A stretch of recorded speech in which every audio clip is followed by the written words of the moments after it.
আগামী 12ই ফেব্রুয়ারি জাতীয় নির্বাচনকে সামনে রেখে বিএনপির পরিকল্পনাগুলো ম্যানিফেস্টো আকারে আমি আপনাদের সামনে সংক্ষেপে এখন উপস্থাপন করতে চাই।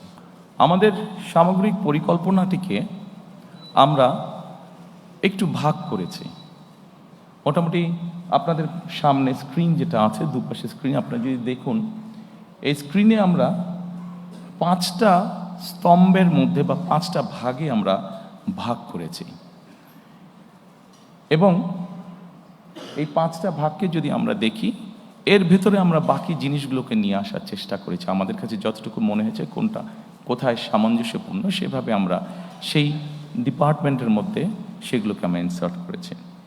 প্রথমেই আমরা যেটি বলেছি রাষ্ট্র ব্যবস্থার সংস্কার, দ্বিতীয়ত আমরা বলেছি বৈষম্যহীন আর্থসামাজিক উন্নয়ন ও টেকসই রাষ্ট্রীয় সক্ষমতা অর্জন, তৃতীয়ত আমরা বলেছি ভঙ্গুর অর্থনীতির পুনর্গঠন ও পুনরুদ্ধার, চতুর্থত আমরা বলেছি অঞ্চল ভিত্তিক সুষম উন্নয়ন এবং পঞ্চম বা শেষ যেটি ধর্ম, সমাজ, ক্রীড়া, সংস্কৃতি ও সংহতি বিষয়ক যেই বিষয়গুলো আছে। এখন আমরা প্রথমেই চলে আসি রাষ্ট্র ব্যবস্থার সংস্কার। সম্মানিত উপস্থিতিবৃন্দ, রাষ্ট্র ব্যবস্থার যে সংস্কার, আমরা যারা বিভিন্নভাবে প্রতিদিন খবর রাখি দেশ জাতি সব কিছু দেখে আমরা এতটুকু বুঝেছি আমাদের রাষ্ট্রীয় ব্যবস্থার মধ্যে বেশ কিছু সংস্কারের প্রয়োজন আছে। আপনাদের কাছে যে ফোল্ডারটি আছে, এখানে আপনারা যদি দেখেন, এর ভেতরে কয়েকটি ভাগ আমরা করেছি: গণতন্ত্র ও জাতি গঠন, মুক্তিযুদ্ধ, অভ্যুত্থান, সাংবিধানিক সংস্কার, সুশাসন এবং স্থানীয় সরকার। আমি ডিটেইল আলোচনায় যাব না। আমি প্রথমেই শুরু করতে চাই গণতন্ত্র ও জাতি গঠন। গণতন্ত্র এবং জাতি গঠনে যদি আমরা দেখি, প্রথমেই আমরা একটি কথা সেখানে লিখেছি। যদিও গণতন্ত্র এবং জাতি গঠনের এখানে যেই বিষয়গুলো আছে, যা আমরা গত 1 বছর ধরে দেখেছি, যে সরকার গঠিত যে রিফর্ম কমিশন ছিল, সেখানে যা কিছু আলোচনা হয়েছে, তার অধিকাংশই কিন্তু আমরা অনেক বছর আগে, প্রায় 2-2.5 বছর আগে আমরা জাতির সামনে উপস্থাপন করেছি। তবে আমরা এখানে নিয়ে এসেছি প্রথমেই 31 দফা বা জুলাই সনদের বাস্তবায়ন। আমরা যখন প্রথম দেশের মানুষের সামনে 31 দফা, আমাদের 2030 ভিশন বা 27 দফা উপস্থাপন করেছিলাম, তখন 31 দফা বা জুলাই সনদের বিষয়টি তখন ছিল না। যেহেতু এটি আমাদের জাতির জন্য সব কিছু মিলে একটি অত্যন্ত জরুরি বিষয়, সেজন্য এটিকে আমরা সামনে নিয়ে এসেছি। কাজে আমাদের জাতি গঠন এবং গণতন্ত্রের ভিত্তিকে যদি আমাদের শক্তিশালী করতে হয়, আমরা বিশ্বাস করি যে 31 দফা এবং জুলাই সনদের যেটি আছে সেটিকে অবশ্যই আমরা বাস্তবায়ন করব।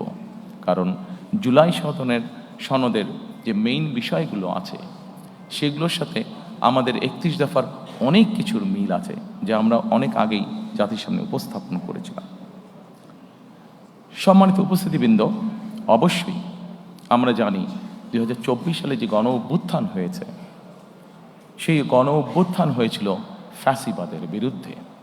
এবং এই মুহূর্তে আমরা বাংলাদেশের যে কোনো প্রান্তরে যে কোনো মানুষের সাথে যদি কথা বলি, যারা গণতন্ত্রে বিশ্বাস করে, যারা দেশের স্বাধীনতা সার্বভৌমত্বে বিশ্বাস করে, এরকম জ্ঞানসম্পন্ন যে কোনো মানুষের সাথে করি, প্রত্যেকটি মানুষ এক বাক্যে বলবে যে অবশ্যই আমরা ফ্যাসিবাদের পুনরাবৃত্তি চাই না। এবং যেহেতু আমরা ফ্যাসিবাদের পুনরাবৃত্তি চাই না, দলমত নির্বিশেষে প্রত্যেকটি মানুষ এই কথা বলবে, সেজন্যই আমরা এটিকে গুরুত্ব আরোপ করেছি।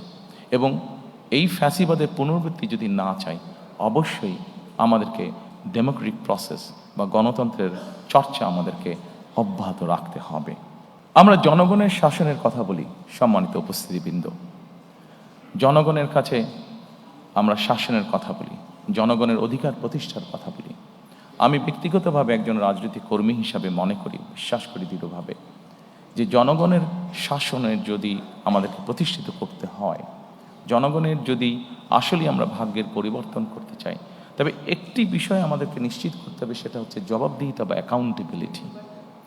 আমাদের সমাজের প্রত্যেকটি স্তরে, রাষ্ট্র পরিচালনার প্রত্যেকটি স্তরে, সরকার পরিচালনার প্রত্যেকটি স্তরে ধীরে ধীরে আমাদেরকে অ্যাকাউন্টেবিলিটি বা জবাবদিহিতা আমাদেরকে প্রতিষ্ঠিত করতে হবে। অর্থাৎ যারা যে দায়িত্বে থাকবেন তাদেরকে অবশ্যই জনগণের কাছে কোনো না কোনোভাবে তাদের কাজের জন্য জবাবদিহিতা করতে হবে, অ্যাকাউন্টেবল থাকতে হবে তাদেরকে। আমরা যদি বিগত 16-17 বছরে যা হয়েছে আমরা দেখেছি, খুব সহজে আমরা একটি কথা বলতে পারবো, যেহেতু ভোটই ছিল না, দেশে নির্বাচন ব্যবস্থাই ছিল না, ফলে জবাবদিহিতাও ছিল না। এবং জবাবদিহিতা ছিল না বলেই আমরা অপশাসন দেখেছি, জবাবদিহিতা ছিল না বলেই আমরা দুর্নীতি দেখেছি ট্রিমেন্ডাস হারে। সম্মানিত উপস্থিতিবৃন্দ,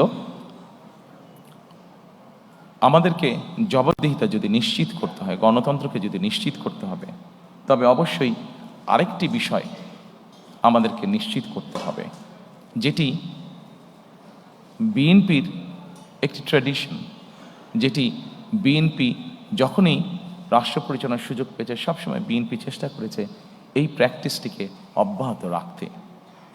গণমাধ্যম এবং মত প্রকাশের স্বাধীনতা, কারণ গণমাধ্যমের স্বাধীনতা যদি না থাকে, মত প্রকাশের স্বাধীনতা যদি না থাকে, তাহলে অবশ্যই জবাবদিহিতাকে আমরা ধরে রাখতে পারবো না। এবং সেই জন্যই রাজনৈতিক কর্মী হিসাবে এবং আমার দলের অবস্থান থেকে আমরা দৃঢ়ভাবে যে কোনো মূল্যে এই ব্যাপারটিকে নিশ্চিত করতে চাই। প্রিয় উপস্থিতিবৃন্দ, আমরা যদি 2001 থেকে 2006 সাল পর্যন্ত পত্রপত্রিকাগুলো দেখি, আমরা দেখব সেই সময় পত্রপত্রিকাগুলো স্বাধীনভাবে তাদের মতামত উপস্থাপন করেছেন বা বক্তব্য তুলে ধরেছেন। এবং পত্রিকাগুলো এখনও আছে, আমরা পত্রিকাগুলো খুললেই দেখতে পাবো যেভাবে বিভিন্নভাবে সরকারকে, তৎকালীন সরকারকে সমালোচনা করা হয়েছে। কিন্তু আমি খুব দৃঢ়ভাবে বলতে পারবো যে যেদিন যেই পত্রিকায় সরকারের বিভিন্ন বিষয় নিয়ে সমালোচনা করা হয়েছে, সেদিন সন্ধ্যার পরে কোনো এজেন্সি থেকে কোনো পত্রিকার কাছে কোনো ফোন আসেনি যে এই নিউজটা সরাতে হবে, এই নিউজটা কেন করলেন, বা এই ধরনের কোনো ফোন আসেনি, যা আমরা অবশ্যই গত 16-17 বছর দেখেছি। এরপরে আমি মুক্তিযুদ্ধ এবং গণ অভ্যুত্থান, আমাদের রাষ্ট্র ব্যবস্থার দ্বিতীয় যেই স্তম্ভটি বা গুরুত্বপূর্ণ বিষয়, আমি সেখানে যেতে চাইছি।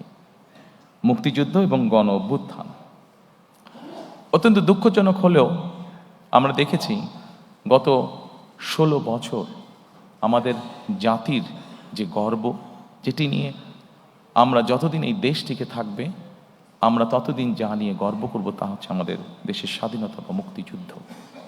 আমরা দেখেছি কিভাবে এই মুক্তিযুদ্ধটিকে একটি পরিবার বা একটি দলের সম্পত্তিতে পরিণত করার চেষ্টা করা হয়েছে।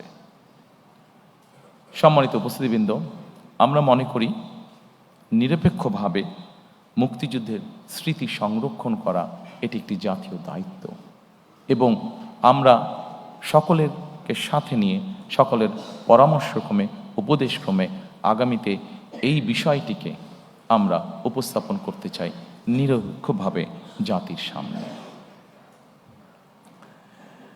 এরপরে আরেকটি গুরুত্বপূর্ণ বিষয়ের দিকে আমরা নজর দিতে চাই। গণ অভ্যুত্থানের শহীদ পরিবার ও যোদ্ধাদের কল্যাণার্থে আমরা এর ভিতরেই এটি বলেছি যে মুক্তিযোদ্ধা মন্ত্রণালয়ের মধ্যে আমরা একটি ডিপার্টমেন্ট তৈরি করতে চাই, যেটির কাজ হবে 2024 সালে যে গণ অভ্যুত্থান হয়েছে এবং বিগত 16 বছর ধরে গণতন্ত্র পুনরুদ্ধারের আন্দোলনে বহু মানুষ যারা খুন গুম শিকার হয়েছেন, যারা বিভিন্নভাবে নির্যাতিত হয়েছেন, এই মানুষগুলোকে আমরা কিভাবে সহযোগিতা করতে পারি, কিভাবে এদের পাশে দাঁড়ানো যায়, সেই ব্যাপারে আমাদের একটি পরিকল্পনা রয়েছে আলাদা একটি ডিপার্টমেন্ট তৈরি করার মাধ্যমে। সম্মানিত উপস্থিতিবৃন্দ, আন্দোলনের সময় যারা শহীদ হয়েছেন, আমাদের একটি পরিকল্পনা রয়েছে সেই শহীদরা, তাদের বিভিন্ন এলাকা আছে, যারা যেই এলাকার স্বাভাবিকভাবে দেশ সামনের দিকে এগিয়ে নিয়ে যাবে। মানুষের প্রয়োজনে আমরা হাসপাতাল তৈরি করব, দেশের ভবিষ্যৎ প্রজন্মদের শিক্ষার জন্য আমরা শিক্ষা প্রতিষ্ঠান তৈরি করব ইনশাআল্লাহ। আমরা মানুষের যোগাযোগ ব্যবস্থা উন্নয়নের জন্য আমরা যোগাযোগ ব্যবস্থাকে উন্নয়ন করব ব্রিজ, রাস্তাঘাট, বড় রাস্তাঘাট নির্মাণের মাধ্যমে। আমরা সিদ্ধান্ত গ্রহণ করেছি যে এই শহীদরা যাতে যুগের পর যুগ তারা হারিয়ে না যায়, বরং তারা যাতে মানুষের সামনে থাকতে পারে, সেজন্য এই সকল রাষ্ট্রীয় প্রতিষ্ঠান যেগুলো হবে সেগুলো আমরা সেই এলাকার যারা গুম খুন শহীদ হয়েছেন তাদের নামে আমরা নামকরণ করব। সম্মানিত উপস্থিতিবৃন্দ, বাংলাদেশ জাতীয়তাবাদী দল বিএনপি একমাত্র একটি দল যারা 1971 এবং 24-90 দেশের স্বাধীনতা, দেশের গণ অভ্যুত্থান, দেশের গণতন্ত্রের পুনরুদ্ধারের আন্দোলন প্রত্যেকটিকে বিএনপি একমাত্র রাজনৈতিক দল যারা ধারণ করে বা করতে পারে। সম্মানিত উপস্থিতিবৃন্দ, গণ অভ্যুত্থান ও ফ্যাসিবাদী আন্দোলনে শহীদদের অবশ্যই সার্বিক সহায়তা প্রদান আমাদের অন্যতম লক্ষ্য, যা এরই ভিতরে আমি আপনাদের সামনে উপস্থাপন করেছি। এরপরে আমি আপনাদেরকে অনুরোধ করব সাংবিধানিক সংস্কারের বিষয়টার দিকে যদি আপনারা নজর দেন। একটু স্ক্রিনে সাংবিধানিক সংস্কার, রাষ্ট্র ব্যবস্থার, জি এখানে অনেকগুলো বিষয় আছে। আমি সবগুলো বিষয় আলোচনা করব না, সেটি দীর্ঘ আলোচনা হবে, আপনাদের বিরক্তির উদ্যোগ হতে পারে। যেহেতু আমরা মোটামুটি ডিটেইলটা ফোল্ডারের মধ্যে বাংলা এবং ইংরেজিতে দিয়ে দিয়েছি, আমি সেই জন্য অতটা সময় আপনাদের নষ্ট করতে চাই না। আমি দুই একটি বিষয় এখানে আলাপ করতে চাই। অবশ্যই শহীদ রাষ্ট্রপতি জিয়া রহমান যখন দেশ পরিচালনার দায়িত্ব পান, যেহেতু আমাদের দেশের অধিকাংশ মানুষ মুসলমান, আমরা সংবিধানে সেই জন্য বিসমিল্লাহির রহমানির রহিম এবং আল্লাহর উপরে, সর্বশক্তিমান আল্লাহর প্রতি পূর্ণ আস্থা ও বিশ্বাস, এই কথাটি সংযোজন করেছিলেন। দুর্ভাগ্যবশত আমরা দেখেছি স্বৈরাচারের সময় সর্বশক্তিমান আল্লাহর প্রতি পূর্ণ আস্থা ও বিশ্বাস, এই কথাটিকে সরিয়ে দেওয়া হয়েছে। ইনশাআল্লাহ 12 তারিখের নির্বাচনে বাংলাদেশের জনগণের সমর্থনে বিএনপি সরকার গঠনে সক্ষম হলে আমরা সংবিধানে সর্বশক্তিমান আল্লাহর প্রতি পূর্ণ আস্থা ও বিশ্বাস, এই রাষ্ট্র পরিচালনার মূলনীতি হিসাবে আমরা সংবিধানে এটিকে পুনঃস্থাপন করতে চাই।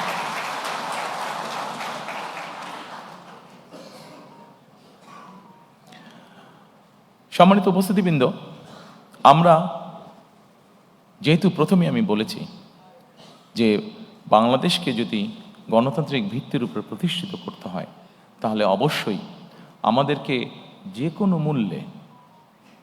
কোনো মূল্যে গণতান্ত্রিক অর্থাৎ ভোট প্রদানের যে চর্চা, ভোটিং রাইট বা ভোট যেই বিষয়টি, এটিকে আমাদের অব্যাহত রাখতে হবে এবং অবশ্যই নিরপেক্ষ ভোট, যেই ভোটের উপরে, যেই ভোট ব্যবস্থার উপরে, যেই ভোট প্রক্রিয়ার উপরে বাংলাদেশের মানুষের আস্থা থাকবে, এইরকম ভোট।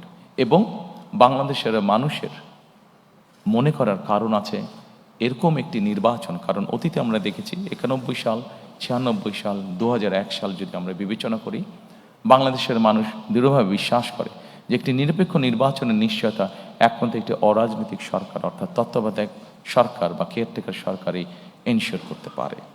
এবং সেই জন্যই আমরা যখন আমাদের 31 দফা উপস্থাপন করেছিলাম, সেই সময় আমরা বলেছি আমরা কেয়ারটেকার সরকার আবার দেশে পুনঃপ্রতিষ্ঠিত করতে চাই। এবং পরবর্তীতে বিষয়টি অনেকেই বলেছেন, বিষয়টি বর্তমান সরকার কর্তৃক যে সংস্কার কমিশন হয়েছে সেখানেও আলোচিত হয়েছে। তবে সম্মানিত উপস্থিতিবৃন্দ, অবশ্যই আমার দলের একজন সদস্য হিসাবে আমি এই ক্রেডিট নিতেই চাইব যে বাংলাদেশে সবচেয়ে প্রথম আমরাই এই কথাটি বলেছি, অর্থাৎ স্বৈরাচারের সময় আমরা যে 31 দফা উপস্থাপন করেছি আজ থেকে প্রায় 2.5 বছর আগে, সেখানে আমরা পরিষ্কারভাবে বলেছি বিএনপি দেশ পরিচালনার সুযোগ পেলে এবং বিএনপির হাতে সেই পরিমাণ সংসদীয় আসনের শক্তি থাকলে আমরা অবশ্যই তত্ত্বাবধায়ক সরকারকে পুনঃপ্রতিষ্ঠিত করব। সম্মানিত উপস্থিতিবৃন্দ, আমরা আমাদের 31 দফার মাধ্যমে একটি প্রস্তাব জাতির সামনে অনেক আগেই দিয়েছিলাম। সেই প্রস্তাবটি হচ্ছে, যে ব্যক্তি প্রধানমন্ত্রী হবেন তার মেয়াদ 10 বছরের বেশি হবে না। পরবর্তীতে সরকার কর্তৃক গঠিত যে রিফর্ম কমিশন, সেখানে অন্য অনেক দল আলোচনা করেছে, বাট এই কথাটি সর্বপ্রথম বিএনপি করেছিল। এটা ডকুমেন্টেড, কাজেই এটির ক্রেডিটও আমরা অবশ্যই গ্রহণ করতে চাই। এবং আমরা ইনশাল্লাহ সরকার গঠনে সক্ষম হলে আমরা অবশ্যই দেশের আইনের মধ্যে এই বিষয়টি প্রবর্তন করব যে একজন ব্যক্তি ম্যাক্সিমাম 10 বছর তার প্রধানমন্ত্রী হিসেবে তার কার্যকাল থাকবে। সম্মানিত উপস্থিতিবৃন্দ, সাংবিধানিক যে সংস্কার, অনেক কিছু আছে, আমাদের অনেক কিছু হয়তো করা প্রয়োজন আছে।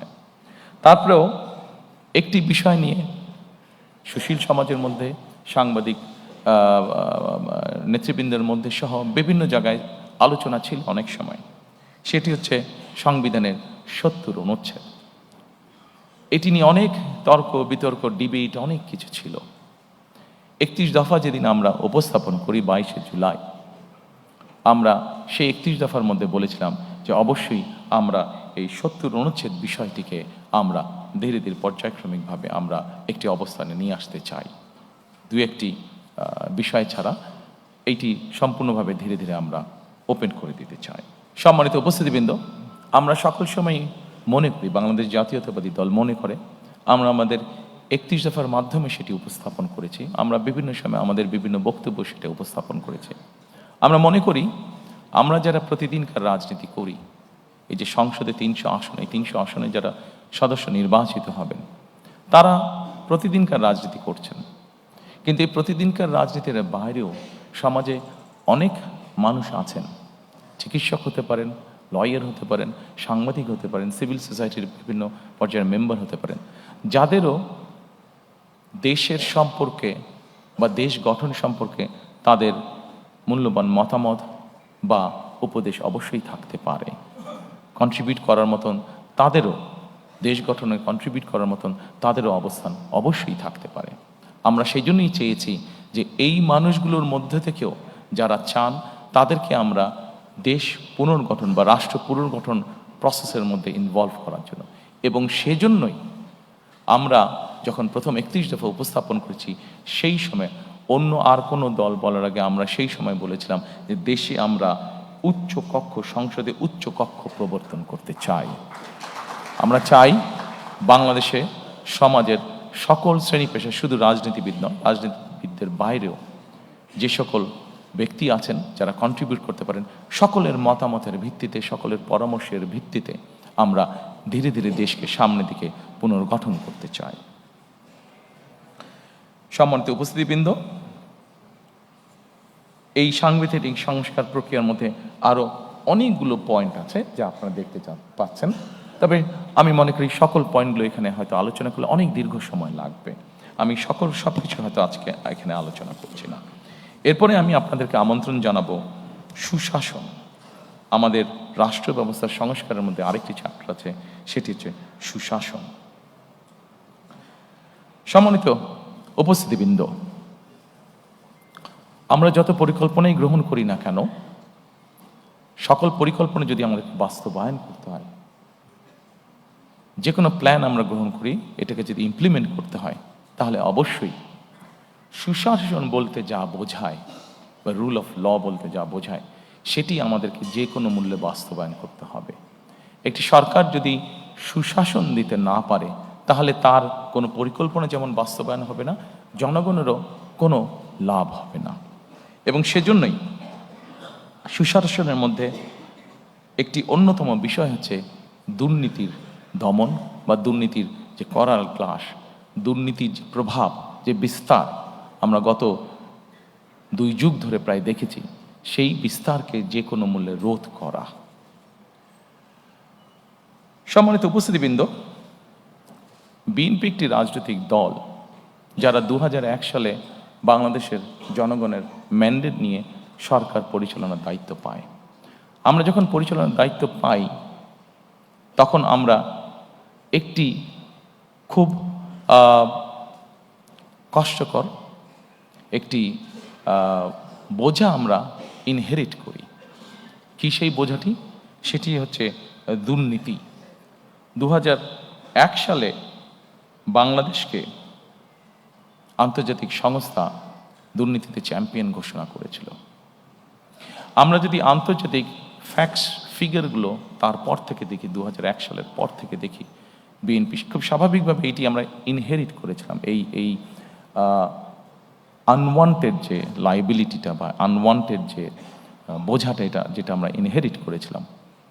এবং তারপরে আমরা যদি খেয়াল করি, ফ্যাক্টস ফিগার যা বলে, বেগম খালেদা জিয়া সরকার পরিচালনা করার পর থেকে খুব কঠোর ছিলেন এই বিষয়ে, খুব কঠোর ছিলেন এই বিষয়ে। এবং তার কঠোরতার ফলেই আমরা যদি স্ট্যাটিস্টিকগুলো দেখি, তাহলে আমরা দেখব ধীরে ধীরে ধীরে ধীরে বাংলাদেশ দুর্নীতিতে আস্তে আস্তে এইটাতে ডেভেলপ করতে থাকে। এবং 2006 সালে যখন আমরা তত্ত্বাবধায়ক সরকারের কাছে ক্ষমতা হস্তান্তর করি, বাংলাদেশ দুর্নীতিতে যে চ্যাম্পিয়ন, এই অপবাদ থেকে বেরিয়ে এসেছিল বাংলাদেশ 2006 সালে। আমি যেই স্কোরিংগুলো হয়েছে এই ফোল্ডারে আপনাদের কাছে যেটা আছে, সেই ফোল্ডারের মধ্যে স্কোরিংগুলো সব দেওয়া আছে, আমি ইন ডিটেইলে গেলাম না। তবে সম্মানিত উপস্থিতিবৃন্দ, বাংলাদেশে বিএনপি সরকারই প্রমাণ করেছে একমাত্র যে তারা এই বিষয়টিকে কিভাবে নিয়ন্ত্রণ করতে হয় সেটি তারা জানে, এবং সেই কমিটমেন্টও আমাদের আছে। কাজেই ইনশাল্লাহ দেশে সুশাসন প্রতিষ্ঠার জন্য আগামী 12 তারিখের নির্বাচনে আমরা বাংলাদেশের মানুষের সমর্থনে ইনশাল্লাহ সরকার গঠনে সক্ষম হলে অবশ্যই আমাদের অন্যতম প্রধান লক্ষ্য থাকবে যে কোনো মূল্যে সুশাসন নিশ্চিত করা। এর ভিতরে অবশ্যই আরেকটি গুরুত্বপূর্ণ বিষয় আছে। আপনারা যদি এই পেজের সুশাসন, এই পেজটির একদম নিচে চলে যান, সেটি হচ্ছে ন্যায়পাল নিয়োগ, যেটি আমাদের অন্যতম লক্ষ্য, ন্যায়পাল নিয়োগ করা, যার মাধ্যমে আমরা আমাদের সুশাসনকে নিশ্চিত করার এক ধাপ এগিয়ে যাব। বিগত 16 বছর ধরে রাজনৈতিক দল হিসেবে বিএনপি একটি দল, যেই দলের নেতা, কর্মী, সমর্থক সহ বহু মানুষ গুম, খুন, অত্যাচারের শিকার হয়েছে, নির্যাতনের শিকার হয়েছে। একটি রাজনৈতিক দলের সদস্য হিসাবে আজকে এখানে আমন্ত্রিত সকল অতিথির সামনে আমরা বলতে চাই, অবশ্যই আমরা চাই না যে ঘটনার ভিতর দিয়ে, যে বিভীষিকার ভিতর দিয়ে বিএনপি গিয়েছে, সেই ঘটনার আবার পুনরাবৃত্তি বাংলাদেশে হোক। কারণ এই ঘটনার যদি পুনরাবৃত্তি হয়, তাহলে কোনোভাবেই শান্তি প্রতিষ্ঠিত করা সম্ভব না। আমরা ক্ষতিগ্রস্ত হয়েছি, আমাদের নেতাকর্মীরা পঙ্গুত্ব বরণ করেছে, সহায় সম্পত্তি হারিয়েছে, কিন্তু প্রতিশোধ কখনো শান্তি এনে দিতে পারে না, প্রতিশোধ কখনোই ভালো কিছু এনে দিতে পারে না। এবং সেজন্যই আমরা মনে করি সর্বস্তরে যত দ্রুত সম্ভব দ্রুততার সাথে সর্বস্তরে আইনের শাসন প্রতিষ্ঠিত করাই একমাত্র এই দেশ এবং জাতিকে রক্ষা করতে পারে। একই সাথে 2024 সালের যে আন্দোলন হয়েছিল, সেখানে বৈষম্য নামক এই শব্দটি অত্যন্ত গুরুত্বপূর্ণ ছিল। আমরা চাই, আমাদের ইচ্ছা, আমাদের লক্ষ্য, আমাদের হাতে দেশ পরিচালনার সুযোগ থাকলে আমাদের সর্বশক্তি দিয়ে আমরা চেষ্টা করব মেরিটোক্রেসির বাংলাদেশ বিনির্মাণ করার জন্য। অর্থাৎ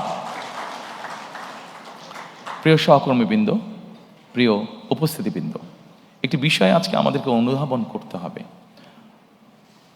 একটি রাজনৈতিক সরকার হিসাবে আমরা যদি সঠিক ব্যক্তিকে সঠিক জায়গায় নিয়োগ দিতে না পারি, একটি রাজনৈতিক দল হিসাবে আমাদের পরিকল্পনা আছে, আমরা এমন কোনো ব্যক্তিকে যদি এমন কোনো জায়গায় নিয়োগ দিই যার যোগ্যতা তার নেই, তাহলে সবচেয়ে আগে ক্ষতিগ্রস্ত হবে আমার সেই রাজনৈতিক সরকার।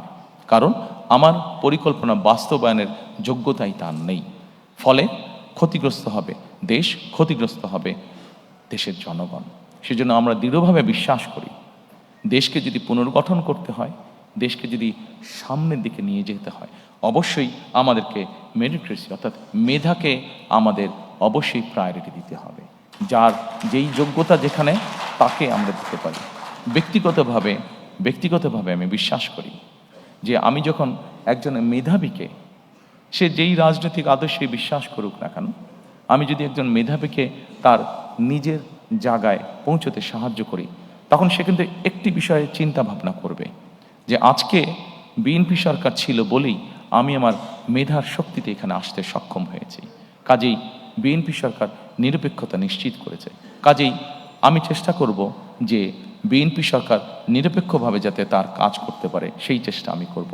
পুরো বিষয়টাকে আমি এইভাবে দেখি, এবং সেই জন্যই আমি মনে করি যে যেইটা যোগ্য, যে আর যেই মেধা আছে, তাকে সেভাবেই সুযোগ দেওয়া উচিত।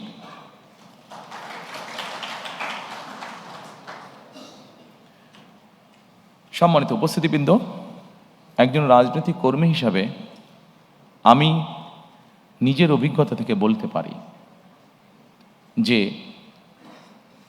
বিচার বিভাগকে কিভাবে নিয়ন্ত্রণ করা হয়েছিল বিগত স্বৈরাচারের সময়।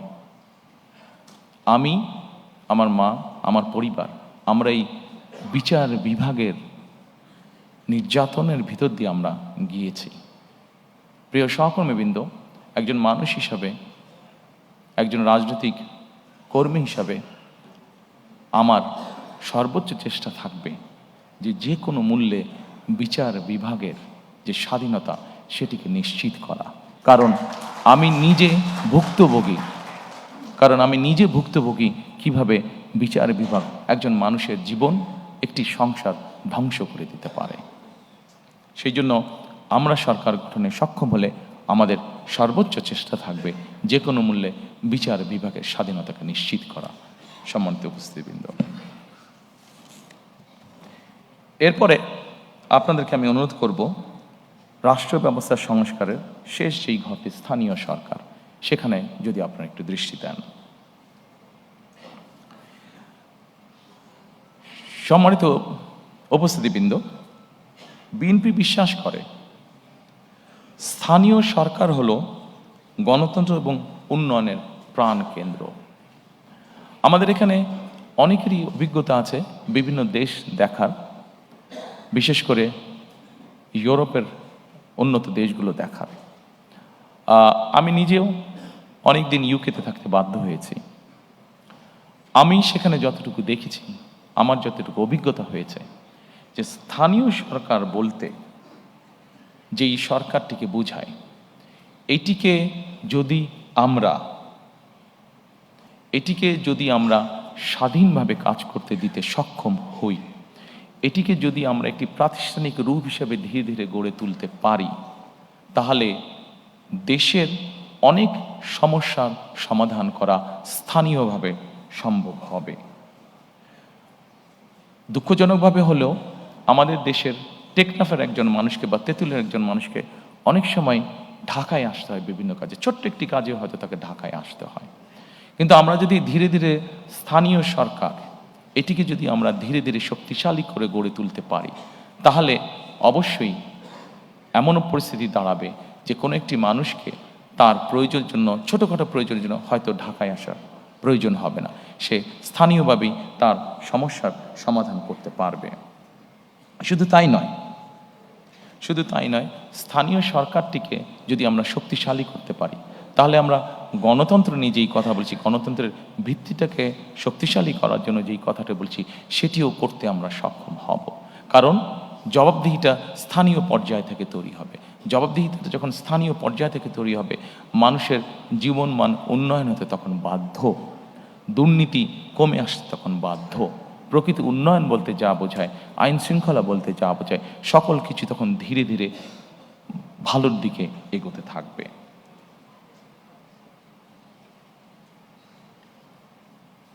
সেই জন্য সম্মানিত উপস্থিতিবৃন্দ, আমরা চাই স্থানীয় সরকারগুলোতে পর্যাপ্ত অর্থ প্রদান করা এবং সেটির মাধ্যমে জনগণের ক্ষমতাকে ধীরে ধীরে শক্তিশালী করা, ধীরে ধীরে প্রতিষ্ঠিত করা।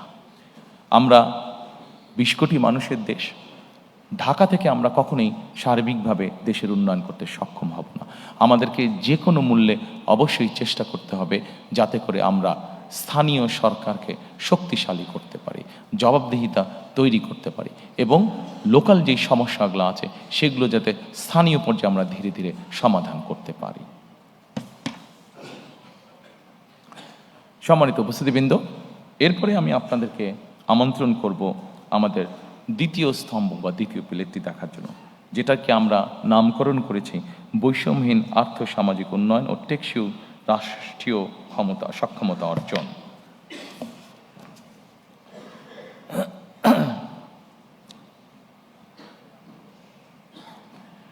সম্মানিত উপস্থিতিবৃন্দ, বাংলাদেশে এইটিকে আমরা বৈষম্যহীন সামাজিক উন্নয়ন টেকসই রাষ্ট্রীয় সক্ষমতা অর্জন, এটিকে আমরা কয়েক ভাগে আবার ভাগ করেছি। এখানে প্রথমে আছে সামাজিক সুরক্ষা, যেটি অবশ্যই প্রয়োজন। এটি শুধু বাংলাদেশের মতন দেশে না, এটা ইউরোপের যে কোনো যেগুলো ভালো দেশ সেখানেও কিন্তু এই সামাজিক সুরক্ষা মানুষকে প্রদান করা হয়ে থাকে। এরপর আছে নারীর ক্ষমতায়ন। একটি দেশ, যেই দেশের অর্ধেক জনসংখ্যা হচ্ছে নারী, সেখানে নারীর ক্ষমতায়ন যদি আমরা নিশ্চিত করতে না পারি, আমরা যত বড় বড় কথাই বলি না কেন, কোনোটি কখনো সাকসেসফুল করা সম্ভব নয়। এরপরে আছে, এই ঘরের মধ্যে আছে কৃষি এবং খাদ্য, দুটো একইভাবে রিলেটেড। কৃষি যদি ভালো না হয়, খাদ্যের সরবরাহ যদি ঠিকভাবে না থাকে, স্বাভাবিকভাবে মানুষ অপুষ্টিসহ বিভিন্নভাবে আস্তে আস্তে পিছিয়ে যাবে। গুরুত্বপূর্ণ একটি বিষয় আছে কর্মসংস্থান এবং যুব উন্নয়ন। আমাদের 4.5 কোটি প্রায় ইয়াং মানুষ, এই মানুষদেরকে যদি আমরা কর্মসংস্থান বা উন্নয়নের দিকে নিয়ে যেতে না পারি, কোনোভাবেই সম্ভব না উন্নয়নকে ধরে রাখা। শিক্ষা, মানব সম্পদ, স্বাস্থ্যসেবা, প্রত্যেকটি আমাদের জানাতে অত্যন্ত গুরুত্বপূর্ণ।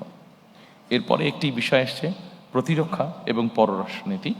আমরা যখন ওই ঘরে যাব, আমি আপনাদের সাথে সংক্ষেপে এই বিষয়টি, আমার মতামতটি আপনাদের সামনে তুলে ধরবো বা আমাদের পর্যালোচনা। এরপরে আছে আমাদের প্রায় 1.5 কোটি মানুষ প্রবাসে বাস করেন এবং তারা আমাদেরকে দেশ গঠনে বিভিন্নভাবে সহযোগিতা করেন। তাদেরকে নিয়ে আমাদের কি চিন্তা, সেটিও সংক্ষেপে আপনাদের সামনে তুলে ধরব। এবং এরপরে আসছে পরিবেশ, পানি ও দুর্যোগ ব্যবস্থাপনা। আমরা যদি প্রথমে আসি, সম্মানিত উপস্থিতিবৃন্দ, সামাজিক সুরক্ষা। 4 কোটি, বাংলাদেশে 4 কোটি মানুষ, 4 কোটিরও বেশি মানুষ দারিদ্রতার ভিতরে বা চরম দারিদ্রতার ভিতরে বাস করছে। এর মধ্যে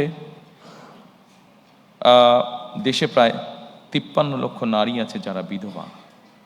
একটি বড় অংশ আছে যাদেরকে নিয়ে আমরা সাধারণত কথা বলি না, বলার সুযোগ হয় না, অথবা বিভিন্ন কারণে আমরা এড়িয়ে যাই। সেটি হচ্ছে প্রতিবন্ধী মানুষ।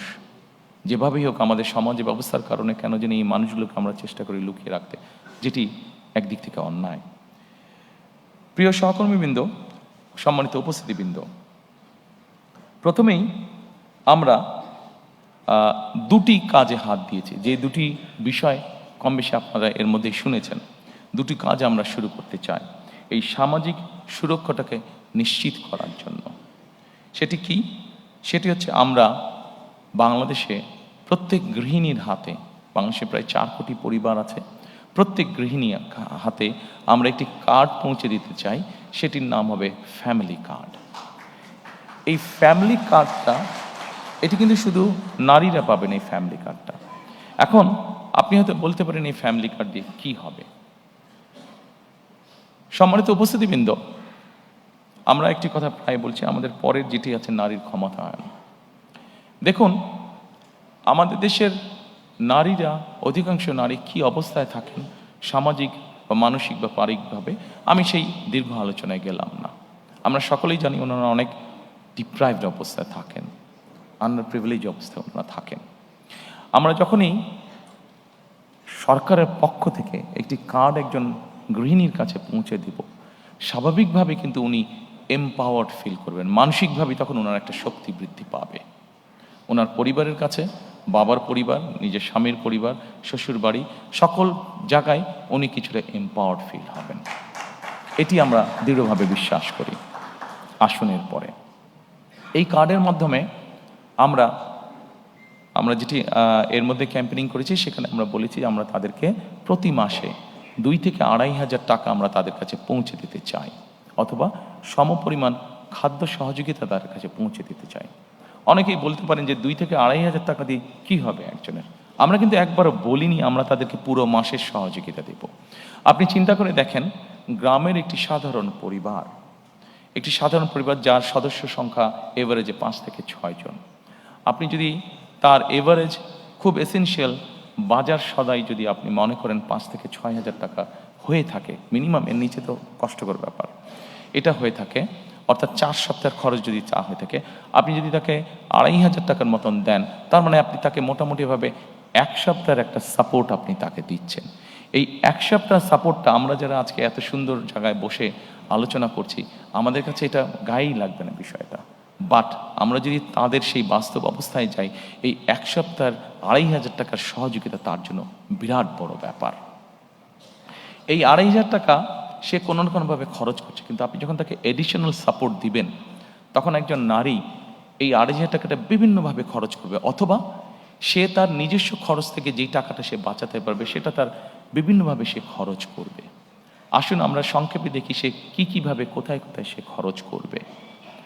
আমরা যেই স্টাডি করেছি সেখানে আমরা 3টি জায়গা পেয়েছি যেখানে একজন নারী যতটুকু অর্থ বাঁচাতে পারেন সেটা সে খরচ করবে। কোথায় করবে?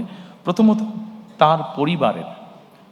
তার পরিবারের যে সন্তান আছে তাদের খাওয়া দাওয়া, হেলথের পিছনে সে খরচ করবে প্রথমেই, যে তার ছেলেমেয়েরা একটু ভালো খাক, একটু ভালোভাবে খেয়ে পরে থাকুক। আচ্ছা, তারপরে সেখান থেকে যদি সে খরচ বাঁচাতে পারে, তাহলে সে চেষ্টা করবে তার সন্তানদের লেখাপড়ার পিছনে, যে তার সন্তানটা একটু বেটার লেখাপড়া করুক, সে টাকাটা ওখানে খরচ করবে। তারপরে থার্ড জায়গা সে যেটা খরচ করবে, সে যদি টাকা সাশ্রয় করতে পারে, সেভিং করতে পারে, তাহলে সে যেটা করবে, সেটা তার আশেপাশে গ্রাম অঞ্চলে সে ছোট ছোট ছোট বিনিয়োগ করবে, ইনভেস্ট করবে, অর্থাৎ লোকাল ইকোনমিতে সে কন্ট্রিবিউট করবে, লোকাল ইকোনমিটা সে রান করবে। প্রিয় সহকর্মীবৃন্দ, আমরা যদি এভাবে দেখি, একটা পরিবার 5 বছর 7 বছর ধরে এই সাপোর্টটা পেল। আপনি চিন্তা করেন, একটা গ্রামে যদি 10টা পরিবার থাকে, 10টা পরিবার যদি তার মধ্যে 7টা পরিবার যদি অসচ্ছল থাকে, তারা যদি এই সাপোর্টটা পায়, তার মানে 7টা পরিবার কিন্তু মোটামুটিভাবে 5-7 বছর পরে একটা মোটামুটিভাবে অর্থনৈতিক অবস্থার মধ্যে আসলো।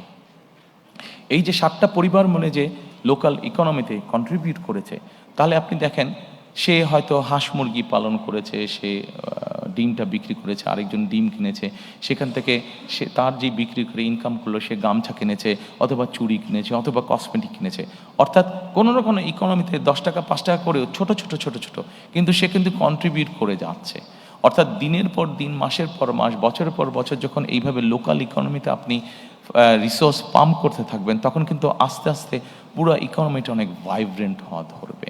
আপনি একটা গ্রামকে এভাবে আপনি মোটামুটিভাবে একটা ভালো অবস্থানে নিয়ে আসলেন, আস্তে আস্তে ওই ইউনিয়নটা, আস্তে আস্তে উপজেলাটা, আস্তে আস্তে জেলাটা, আস্তে আস্তে বিভাগটা, আস্তে আস্তে সকল বিভাগ, অর্থাৎ 7 বছর পরে কিন্তু আপনি অনেক বেটার একটি চিত্র পাবেন। অন্তত আমাদের স্টাডি আমাদেরকে তাই বলছে। সেজন্যই আমরা মনে করি এই ফ্যামিলি কার্ডটা হতে পারে শুনতে খুব ছোট লাগছে, কিন্তু এটার লং টার্ম পজিটিভ এফেক্ট অনেক অনেক অনেক বড় হবে ইনশাল্লাহ।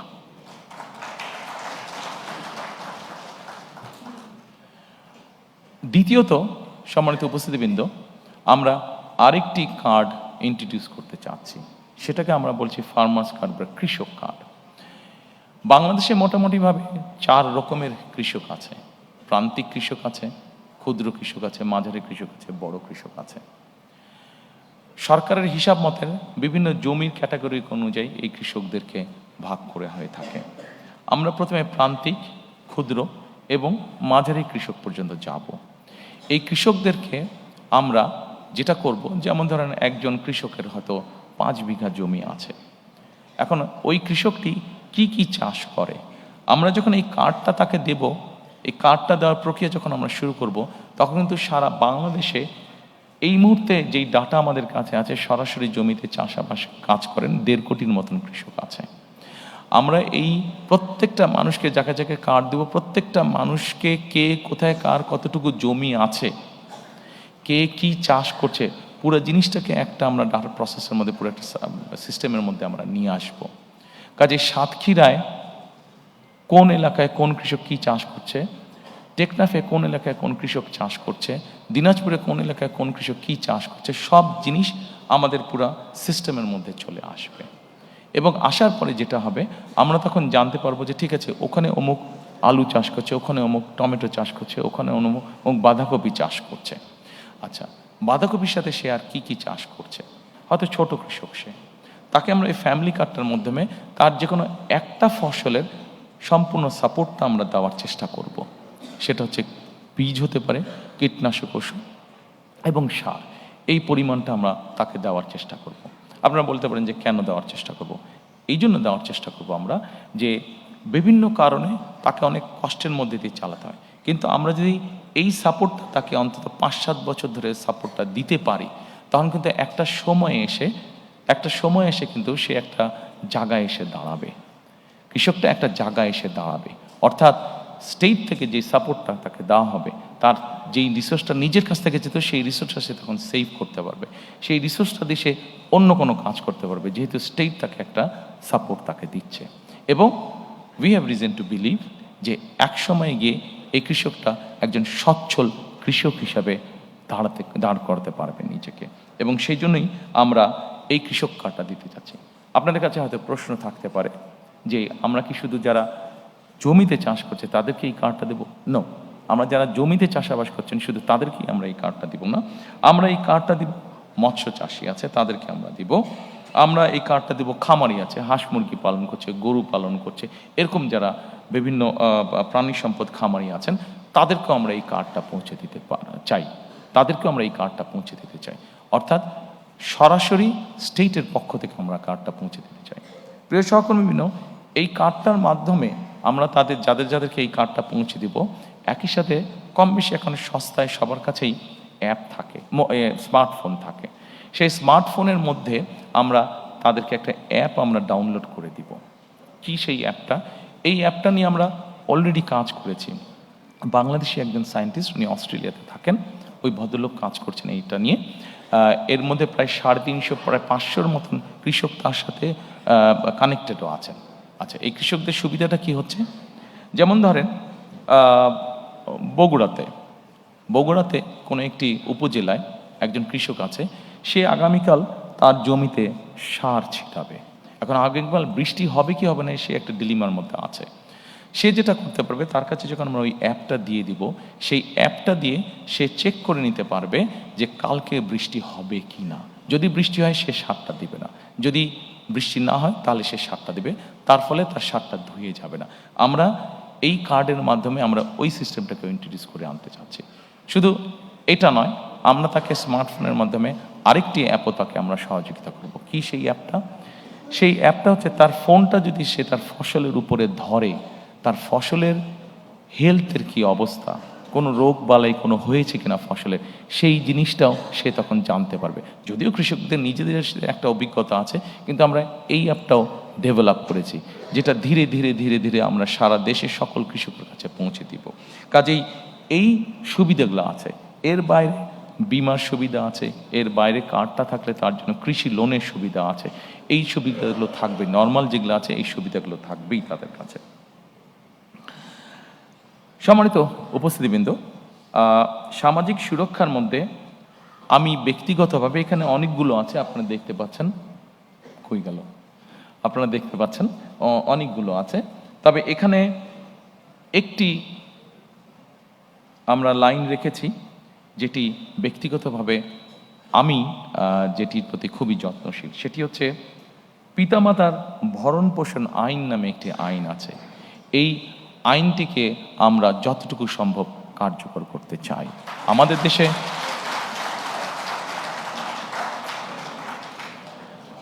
দেশে এরকম অনেক বৃদ্ধ পিতামাতা আছেন যাদেরকে অনেক সময় যে কোনো কারণে সন্তানরা দেখতে চায় না বা ভরণ পোষণ করে না, কিন্তু রাষ্ট্রের পক্ষ থেকে কিভাবে বৃদ্ধ পিতামাতাদের পাশে দাঁড়ানো যায়, কিভাবে তাদেরকে সহযোগিতা করা যায়, এই ব্যাপারে আমাদের পরিকল্পনা রয়েছে। আমরা আশা করি আমরা ইনশাল্লাহ দেশ পরিচালনার সুযোগ পেলে পরে আপনারা যারা আজকে উপস্থিত আছেন এই কাজটিতে যখন আমরা হাত দিব, আপনারা যারা সিনিয়র সিটিজেন আছেন আমাদেরকে সহযোগিতা করবেন। Thank you.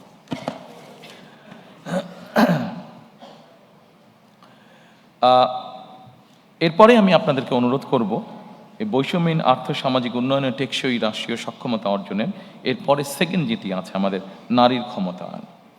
নারীর ক্ষমতায়নের ব্যাপারে এর আগেই বলেছি যে আমাদের যে ফ্যামিলি কার্ডটা, এটার মূল লক্ষ্য বা উদ্দেশ্যটা কি?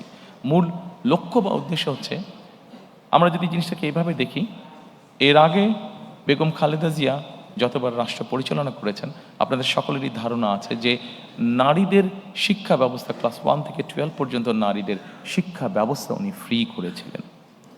সম্মানিত উপস্থিতিবৃন্দ, আমাদের দেশে এখন যে কোনো স্কুল কলেজ যেখানেই যাই, আমরা যদি এনরোলমেন্ট দেখি, আমরা দেখব যে ছেলে মেয়ে সমান সমান, ক্ষেত্র বিশেষে মেয়েদের সংখ্যা বেশি বিভিন্ন স্কুল কলেজ সব কিছুতে। এখন শুধু শিক্ষা দিলে তো হবে না, আমি যেটা আগেই বলেছি, শিক্ষার পাশাপাশি তাদেরকে আমাদেরকে অর্থনৈতিকভাবে, সামাজিকভাবে এই নারীদেরকে আমাদেরকে প্রতিষ্ঠিত করতে হবে। এই নারীদেরকে সামাজিক এবং অর্থনৈতিকভাবে প্রতিষ্ঠিত করে, শুধু শিক্ষা আছে, শিক্ষার সাথে সাথে যদি আমরা তাদেরকে অর্থনৈতিকভাবে প্রতিষ্ঠিত করতে পারি, সামাজিকভাবে প্রতিষ্ঠিত করতে পারি, আমরা একটি শক্তিশালী সমাজ গঠন করতে পারবো, যেই সমাজে মানুষ যুক্তি তর্ক দিয়ে চলবে, যেই সমাজে আমরা মনে করি, আমরা আশা করি, যেখানে খুব সুন্দরভাবে আমরা শান্তি স্থাপনের কাজ করতে পারবো। এবং সেজন্যই আমরা ফ্যামিলি কার্ডটি আমরা প্রবর্তন করতে চাই, যেই ফ্যামিলি কার্ডের মাধ্যমে আমরা নারীদেরকে পর্যায়ক্রমিকভাবে ধীরে ধীরে আমরা তাদেরকে অর্থনৈতিকভাবে এবং সামাজিকভাবে তাদেরকে এম্পাওয়ার্ড করতে চাই আমরা। সম্মানিত উপস্থিতিবৃন্দ, আমাদের একটি সেক্টর আছে বাংলাদেশে, যেটিকে আমরা গার্মেন্ট সেক্টর বলি, যেটি নিয়ে আমরা প্রত্যেকটি বাংলাদেশের নাগরিক গর্ব করি। আমরা যখন বিদেশে যাই, যারা বিদেশে থাকি বা বিদেশে যাই, আমরা যখন জামা কাপড় কিনি, যখন লেবেলটা দেখি মেড ইন বাংলাদেশ, আর মুখের মধ্যে সুন্দর একটা হাসি আমাদের ফুটে ওঠে, ভালো লাগে মনের মধ্যে, যে এই জামাটা মেড ইন বাংলাদেশ। যখন কোনো ব্র্যান্ডেড শপে আমরা দেখি মেড ইন বাংলাদেশ কাপড়টা, এই গার্মেন্ট শিল্পে বহু নারী কাজ করেন। বলা যায় টোটাল গার্মেন্ট শিল্পে যত মানুষ কাজ করে, যত শ্রমিক কাজ করে, তার 70% বা তার কিছু বেশি নারী শ্রমিক আমাদের। এখন সম্মানিত উপস্থিতিবৃন্দ, শুধু একটি সেক্টরেই কেন আমরা নারী রাখবো? আমাদের নারীরা তো কৃষিতেও কাজ করেন, আমাদের নারীরা তো অন্যান্য অনেক সেক্টরে কাজ করেন। আমাদের একটি লক্ষ্য এবং একটি পরিকল্পনা হচ্ছে যে বাংলাদেশে আমরা গার্মেন্টসের বাইরে আরও নতুন নতুন কতগুলো সেক্টরকে আমরা নিয়ে আসতে চাই, যেখানে নারীদের আরও বেশি সংখ্যক কর্মসংস্থানের সুযোগ হবে। সেটি গার্মেন্টসের মতন অনেক সেক্টর আছে যেগুলোকে আমরা ইজিলি আনতে পারি। সেটি টয় সেক্টর হতে পারে, সেটি লেদার সেক্টর হতে পারে যেখানে নারীরা কাজ করতে পারবেন, সেটি এরকম আরও অনেক সেক্টর আছে যেখানে নারীরা কাজ করতে পারেন। অর্থাৎ আমাদের লক্ষ্য এবং উদ্দেশ্য আছে মোর নাম্বার অফ দেশের যে নারী জনগোষ্ঠী আছে তারা কর্মসংস্থানের ব্যবস্থায় এরকম সেক্টরকে আমাদের ইনভাইট করে দেশের মধ্যে নিয়ে আসা।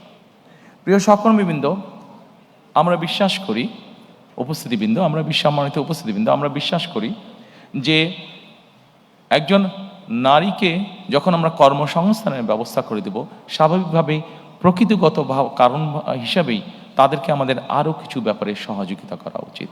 তাদের কর্মঘণ্টা কমানো বা বিভিন্নভাবে ডিস্ট্রিবিউট না করে, বরঞ্চ আমরা যদি প্রাকৃতিকগতভাবে বিষয়টি বিবেচনা করি, একজন নারীকে তার সন্তানকে অনেক সময় দেখভাল করতে হয়, হয়তো ঘরে হয়তো তার সন্তানকে দেখভাল করার মতন সেই সাপোর্টটা তার নেই, তার কর্মসংস্থানে যাতে তাকে সেই সাপোর্টটা দেওয়া যায়, সেই জন্য আমরা কর্মস্থলে ডে কেয়ার এবং বেস্ট ফিডিং কর্নার আমরা কম্পালসারি করতে চাই।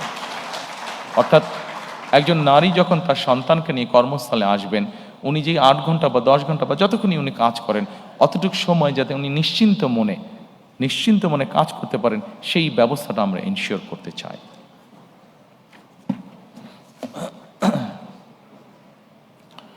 সম্মানিত উপস্থিতিবৃন্দ, আমি মনে হয় আপনাদের বিরক্তির উদ্রেক হচ্ছি না, আমি চেষ্টা করছি সংক্ষেপে রাখার জন্য আমার আলোচনাটা, উপস্থাপনাটা।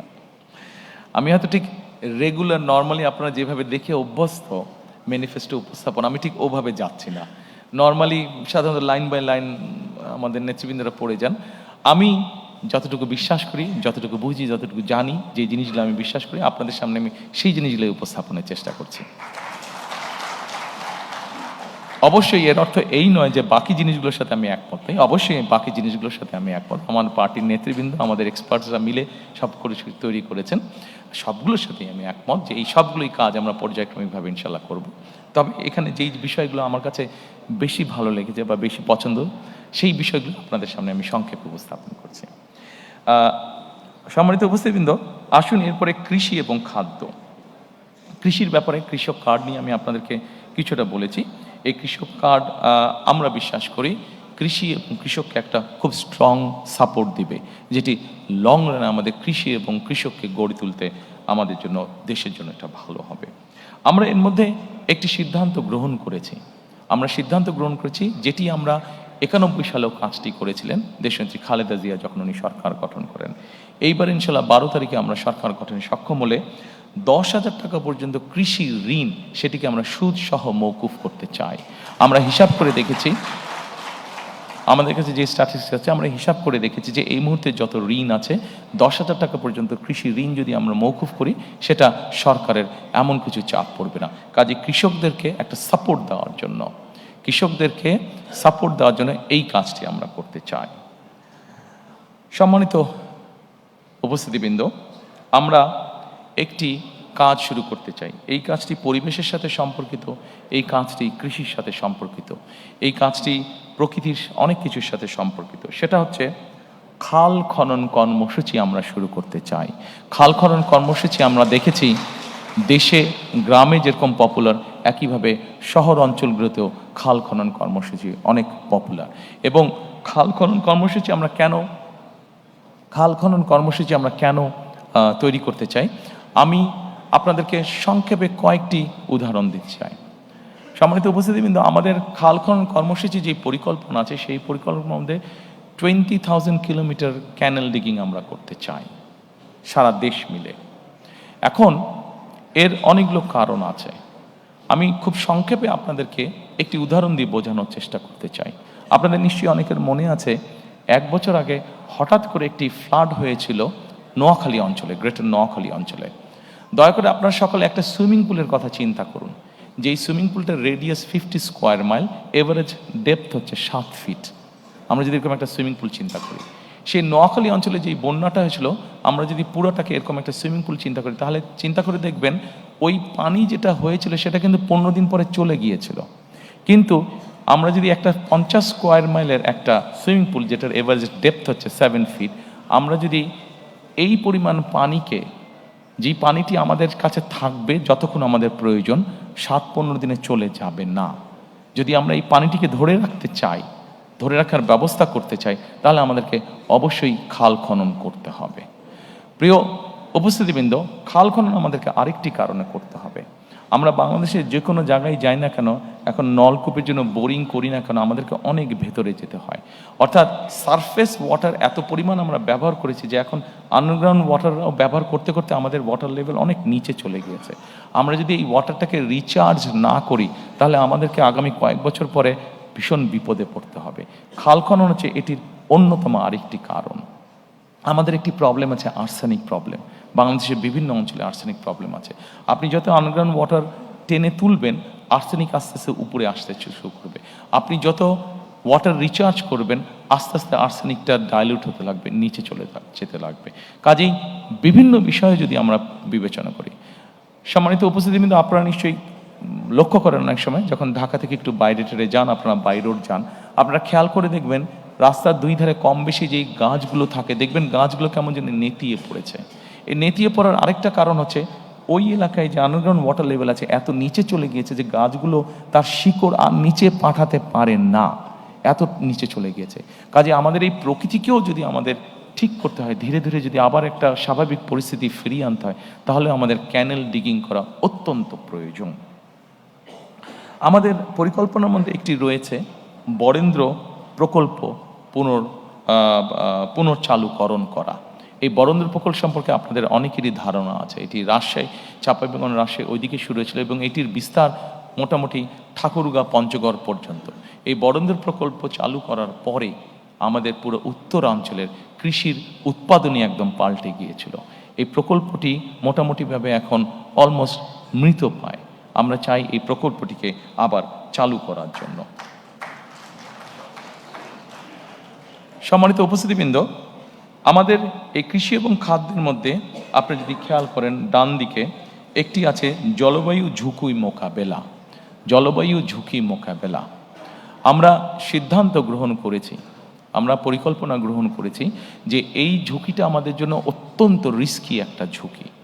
আমরা যদি দেখি আমাদের দক্ষিণাঞ্চল যেভাবে গাছপালা মরে যাচ্ছে, দক্ষিণাঞ্চলে যেভাবে নদী নালা শুকিয়ে যাচ্ছে, যেভাবে সমুদ্রের পানি উপরে উঠে আসছে, আমরা যদি দেখি আমাদের সারা বাংলাদেশে কিভাবে ফরেস্টেশন ধীরে ধীরে কমে যাচ্ছে, তাহলে আমাদেরকে ইমিডিয়েট এই কাজটিতে হাত দিতে হবে।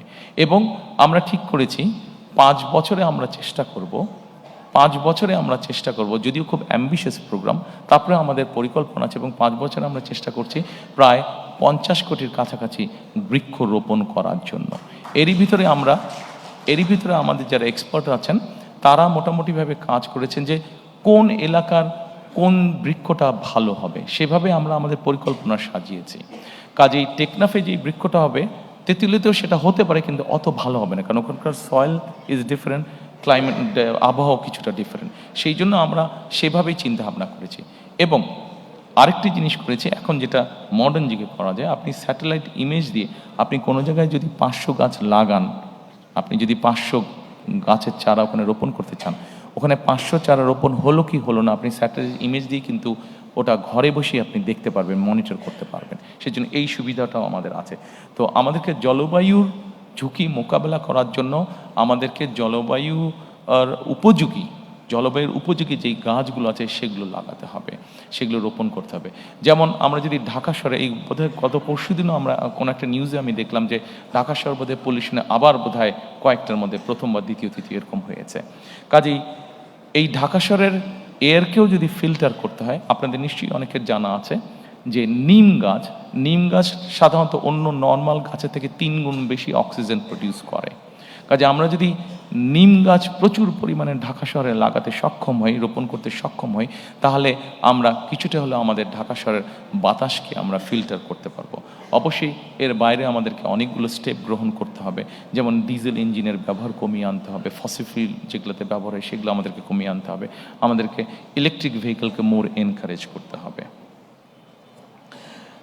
সম্মানিত উপস্থিতিবৃন্দ, আমাদের কৃষিতে একটি বিরাট বড় সমস্যা আছে, সেটি হচ্ছে কৃষক এবং বাজারের সরাসরি যে সংযোগটা, এটা বিভিন্ন কারণে আমাদের পক্ষে হয়তো গড়ে তোলা সম্ভব হয়নি। আমাদের পরিকল্পনা আছে যে কিভাবে কৃষক এবং বাজারকে আমরা সরাসরি সম্পৃক্ত করতে পারি, অর্থাৎ মিডলম্যানের যে প্রকৃতি আছে সেটাকে কিভাবে কমিয়ে আনা যায় এবং একই সাথে ট্রান্সপোর্টেশন কস্ট কিভাবে কমিয়ে আনা যায়, এই বিষয়টি আমাদের পরিকল্পনার মধ্যে আছে। সো দ্যাট তাহলে কৃষিজাত উৎপন্ন যে দ্রব্যগুলো সেগুলোর দামটা আমরা কমিয়ে আনতে পারবো। সেটাকে দাম যদি আমরা কমিয়ে আনতে পারি তা আমরা মানুষের কাছে কম মূল্যে আমরা পৌঁছে দিতে সক্ষম হব। আমাদের আরেকটি বড় পরিকল্পনা আছে বা বড় সমস্যা আছে, সেই জন্যই আমরা পরিকল্পনা গ্রহণ করেছি। সেটি হচ্ছে আমাদের দেশের বিভিন্ন জায়গায় বিভিন্ন ফলাদি শাক সবজি এগুলো উৎপাদিত হচ্ছে, কিন্তু আমাদের কৃষকরা কোনো শাক সবজি ফলাদি হয়তো 7 দিন 15 দিন বা 1 মাসের জন্য এটাকে রেফ্রিজারেট করতে হবে, কিন্তু সেই রেফ্রিজারেট করার সিস্টেমটা আমাদের এখানে নেই, এবং যেটাকে হিমাগার বা কোল্ড স্টোরেজ বলে। আমরা এর মধ্যে কাজ করেছি যে কোথায় কোথায় আমাদের কি কি উৎপাদিত হয়, কোথায় কোথায় কিভাবে, যেমন আমাদের চাঁপাইনবাবগঞ্জে বা রাজশাহীতে প্রচুর পরিমাণে আম হয়, আমটাকে কিভাবে প্রিজার্ভ করা সম্ভব হতে পারে সেইভাবে আমরা সেখানে হিমাগারটা তো করে তুলব।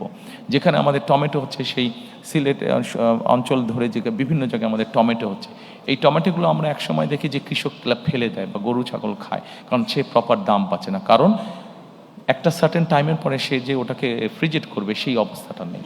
কাজে এই সবগুলো জিনিসকে আমরা মার্ক করেছি এবং ধীরে ধীরে আমরা এই হিমাগার সিস্টেম বা রেফ্রিজারেট সিস্টেমটাকে আমরা গড়ে তুলতে চাই।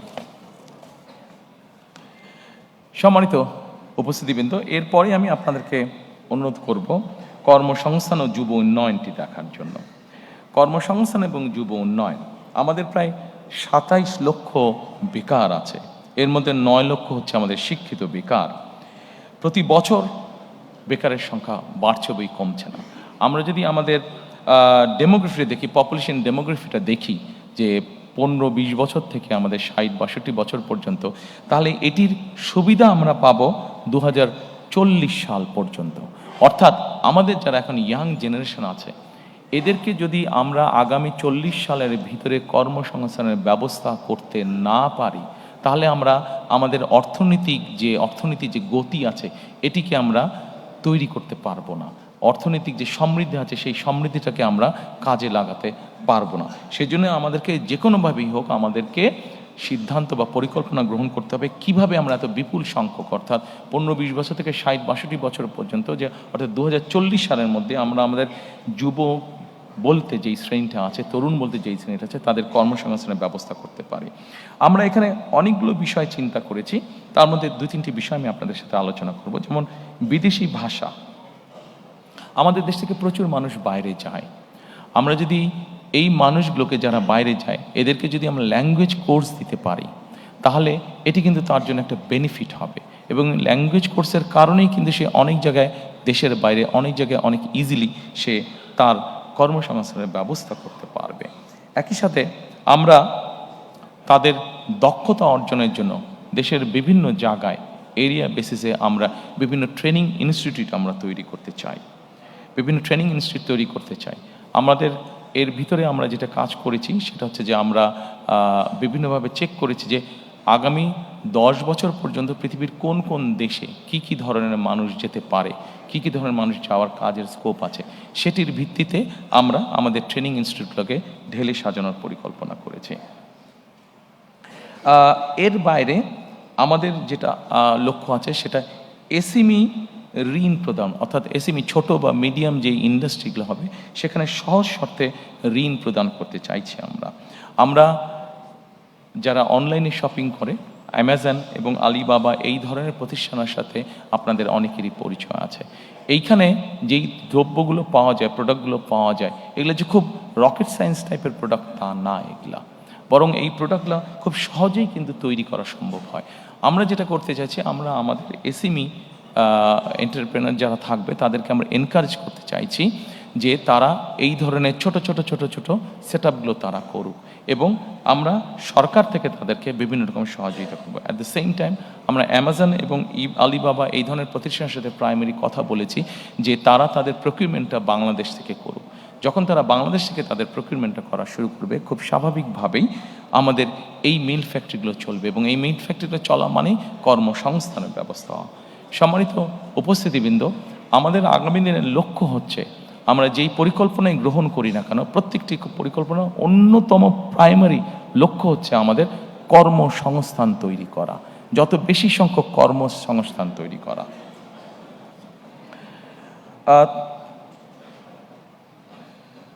এর বাইরে আমাদের পরিকল্পনা আছে আন্তর্জাতিক। আমাদের ইয়াং জেনারেশনের অনেকেই অনলাইনে বা আইটিতে কাজ করে থাকে, কিন্তু তাদের পেমেন্টের ক্ষেত্রে বিভিন্ন রকম সেটার ক্ষেত্রে বিভিন্ন রকম সমস্যা হয়ে থাকে। আমরা সেই জন্য আন্তর্জাতিক পেমেন্ট যে সুবিধা আছে, পেপাল সহ এই ধরনের সুবিধাগুলো আছে, এগুলোকে আমরা ইনভাইট করছি, এগুলোকে আমরা দেশে নিয়ে আসতে চাইছি।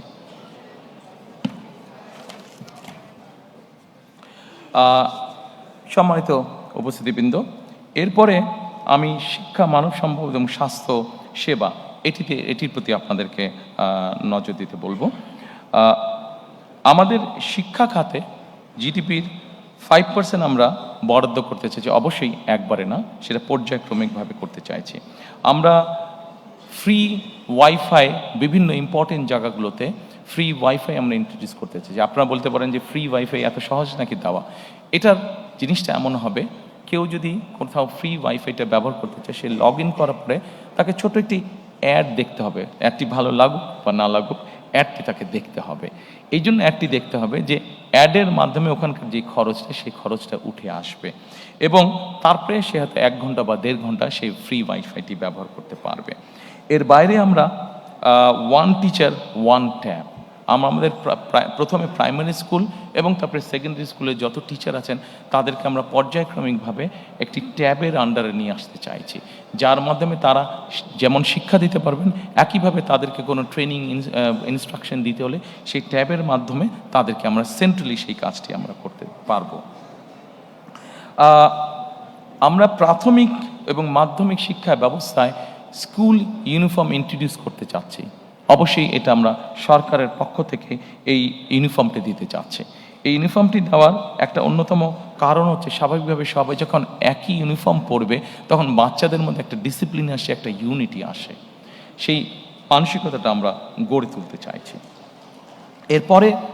এরপরে আমি আপনাদেরকে দৃষ্টি আকর্ষণ করতে চাইছি যে স্বাস্থ্য সেবাতে আমি চেষ্টা করছি একটু দ্রুত যেতে, অনেকক্ষণ সময় আছে, অনেকের ধৈর্য চ্যুতি হচ্ছে। আমি এরপরে স্বাস্থ্যতে আসতে চাচ্ছি। সম্মানিত উপস্থিতিবৃন্দ, স্বাস্থ্যতে আমরা যেটা মনে করি, দেখুন বাংলাদেশ 20 কোটি মানুষ, আমরা হয়তো অনেক কিছু বলতে পারি, কিন্তু 20 কোটি মানুষকে স্বাস্থ্যসেবা দেওয়া কোয়াইট কস্টলি ম্যাটার। কিন্তু তার আগে যদি আমরা কাজ করি, যেটা এখন ইউরোপে তারা করছে, ইউরোপও তার ছোট ছোট দেশ, অল্প অল্প পপুলেশন, কিন্তু তারাও স্বাস্থ্যসেবা সম্পূর্ণ দিকে হিমশিম খাচ্ছে। সেখানে বাংলাদেশের মতন দেশকে হিমশিম খেতেই হবে। সেই জন্য আমরা যেটা জোর দিতে চাইছি সেটা হচ্ছে প্রিভেনশনের উপরে আমরা জোর দিতে চাচ্ছি। অর্থাৎ আমরা যদি একটা মানুষকে প্রথমেই অসুস্থ হওয়া থেকে বাঁচাতে পারি, তাহলে অবশ্যই সেই মানুষটি আর হসপিটালে যাচ্ছে না। হসপিটালে না গেলে হসপিটালের উপরে চাপটা কম পড়ছে। কাজেই এই কাজটি করার জন্য, প্রিভেনশনটাকে আমরা করার জন্য আমরা প্রায় 1 লক্ষের মতন স্বাস্থ্যকর্মী নিয়োগ দিতে চাচ্ছি সারা দেশে, যেই স্বাস্থ্যকর্মীদের অধিকাংশ হবেন নারী।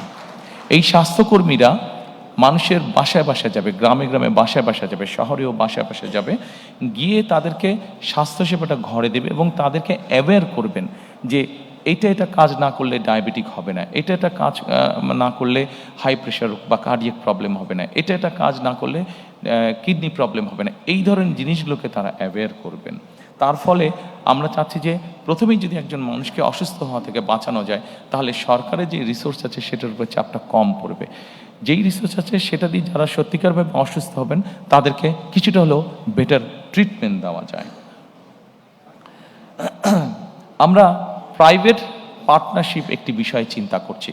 এটা সকল অসুখ বিসুখের ক্ষেত্রে না, এগুলো যেটা প্রাণঘাতী, যেমন ক্যান্সার আছে, যেমন কার্ডিয়াক প্রবলেম আছে, এই ধরনের যেগুলো আছে, বা কিডনি ডায়ালিসিস আছে, এই ধরনের যেগুলো সিরিয়াস অসুখ বিসুখ আছে, সেগুলোর ক্ষেত্রে আমরা প্রাইভেট পার্টনারশিপের কথা চিন্তা করছি। অর্থাৎ আমরা যদি সরকারি হাসপাতালে দেখি যে একটা লম্বা কিউ আছে, সরকারি হাসপাতালে যে ফ্যাসিলিটি দিচ্ছে সেটা সবাইকে দিতে পারছে না। কাজে সেখান থেকে কিছু রুগী নিয়ে একই ফ্যাসিলিটি যেখানে প্রাইভেট হসপিটাল আছে, যেটা স্ট্যান্ডার্ড মেনটেন করতে পারবে, আমরা সেই রুগীটাকে নিয়ে সেখানে ট্রান্সফার করে দিতে যাচ্ছি। সেটার কস্টটা সরকারের পক্ষ থেকে বিয়ার করা হবে। এইভাবে আমরা পাবলিক পার্টনারশিপ তৈরি করতে যাচ্ছি। সিলেক্টেড কিছু অসুস্থতার ক্ষেত্রে, সিলেক্টেড কিছু অসুখ যেগুলা লাইফ সেভিং সর্ট অফ, যেগুলোর রিস্ক হয়ে যায় মানুষের জন্য, সেই ধরনের অসুখ বিসুখের ক্ষেত্রে আমরা এই কাজটি করতে চাই, জ্বর সর্দি কাশির ক্ষেত্রে নয়।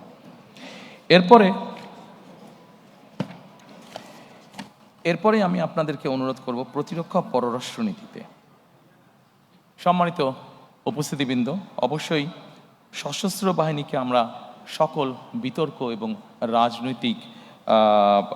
রাজনীতিকরণের বাইরে রাখতে চাই।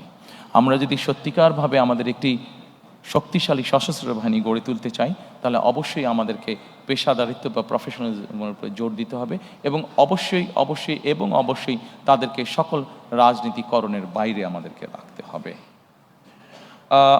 অবসরপ্রাপ্ত সেনা সদস্যদের ক্ষেত্রে আমরা 1 র্যাঙ্ক 1 পেনশন পলিসিটা চালু করতে চাইছি।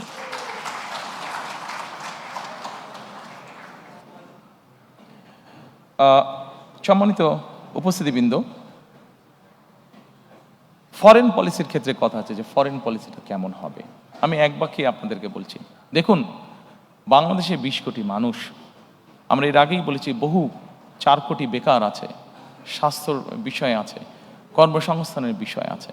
আমাদের ফরেন পলিসিটা খুব সংক্ষেপে যদি বলি সেটাই হবে, অর্থাৎ আমার দেশের স্বার্থ, আমার দেশের মানুষের স্বার্থ রক্ষা করে যাদের বন্ধুত্ব সহযোগিতা পেলে আমরা আমাদের দেশে নতুন ব্যবসা বাণিজ্য প্রতিষ্ঠিত করতে পারবো, আমার দেশের মানুষের কর্মসংস্থানের ব্যবস্থা করতে পারবো, আমাদের দেশের অর্থনৈতিক অবস্থা শক্তিশালী হবে। অবশ্যই আমার দেশের স্বাধীনতা এবং সার্বভৌমত্ব অক্ষুণ্ণ রাখবে। এইটার ভিত্তিতেই আমরা আমাদের পররাষ্ট্রনীতি পরিচালিত করব। অর্থাৎ আমার দেশের মানুষের সমস্যার সমাধান করে আমার দেশের স্বাধীনতা এবং সার্বভৌমত্ব অক্ষুণ্ণ রেখেই আমাদের সাথে যাদের যাদের বন্ধুত্ব করা সম্ভব, অবশ্যই আমরা তাদের সাথে বন্ধুত্ব করব। আমাদের সামনে একটি বিরাট পররাষ্ট্রনীতিতে একটি বিরাট সমস্যা আছে। এটি মানবিক সমস্যা, সেটিকে আমরা সকলেই জানি। সেটি হচ্ছে রোহিঙ্গা সমস্যা যেটি আছে। আমাদের নিজেদের দেশের জনসংখ্যা প্রায় 20 কোটি। এই জনসংখ্যাকে আমাদের কর্মসংস্থানের ব্যবস্থা, খাদ্যের সংস্থা, চিকিৎসা ব্যবস্থা সকল কিছু করতে হবে। আমাদের প্রায় 1.2 মিলিয়নের মতন আমাদের রোহিঙ্গা আছে। তারাও মানুষ, মানবিক দৃষ্টিকোণ থেকে অবশ্যই তাদের দেশে যে অবস্থা, আমরা এখানে বাংলাদেশ তাদেরকে আশ্রয় দিয়েছে, অবশ্যই আমরা তাদেরকে দেখব। কিন্তু অ্যাট দ্য সেম টাইম আমরা চাবো যে তাদের এলাকায়, তাদের ঘরে তাদের জন্য সেফ একটা সিচুয়েশন তৈরি হোক এবং ধীরে ধীরে তারা তাদের এলাকায় ফিরে যাক। অর্থাৎ আমরা রোহিঙ্গা প্রত্যাবর্তন, সেফ প্রত্যাবর্তন আমরা নিশ্চিত করতে চাই। সম্মানিত উপস্থিতিরা, আমাদের পদ্মা, তিস্তা সহ বিভিন্ন নদীর পানির বন্টনের আমাদের কিছু অসুবিধা আছে। আমরা চাই যাদের সাথে আমাদের এই অসুবিধা আছে তাদের সাথে বসে আলোচনা করে আমরা এই সমস্যার সমাধান করতে চাই, যাতে আমার দেশের মানুষ তার পানির ন্যায্য হিসা পেতে পারে। আমরা আমাদের পররাষ্ট্র মন্ত্রণালয়কে মোর অ্যাক্টিভ করার মাধ্যমে আমাদের যে প্রায় 1.5 কোটি প্রবাসী বিদেশে আছেন, তারা যাতে আরও বেটারভাবে ট্রিটেড হন, সেই বিষয়ে আমরা উদ্যোগ গ্রহণ করতে চাই। আমাদের যে বিভিন্ন দূতাবাসগুলো আছে সেগুলোকে মোর মডার্নাইজ এবং মোর অ্যাক্টিভ করার মাধ্যমে।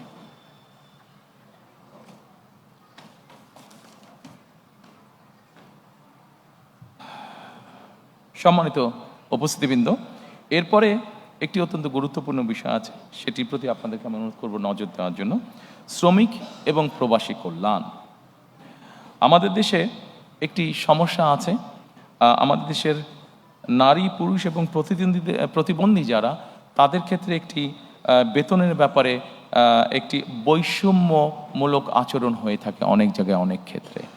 আমরা পর্যায়ক্রমিকভাবে এই সমস্যাটির সমাধান করতে চাই। অর্থাৎ নারী, পুরুষ এবং প্রতিবন্ধীদের জন্য বৈষম্যহীন বেতন আমরা নিশ্চিত করতে চাই।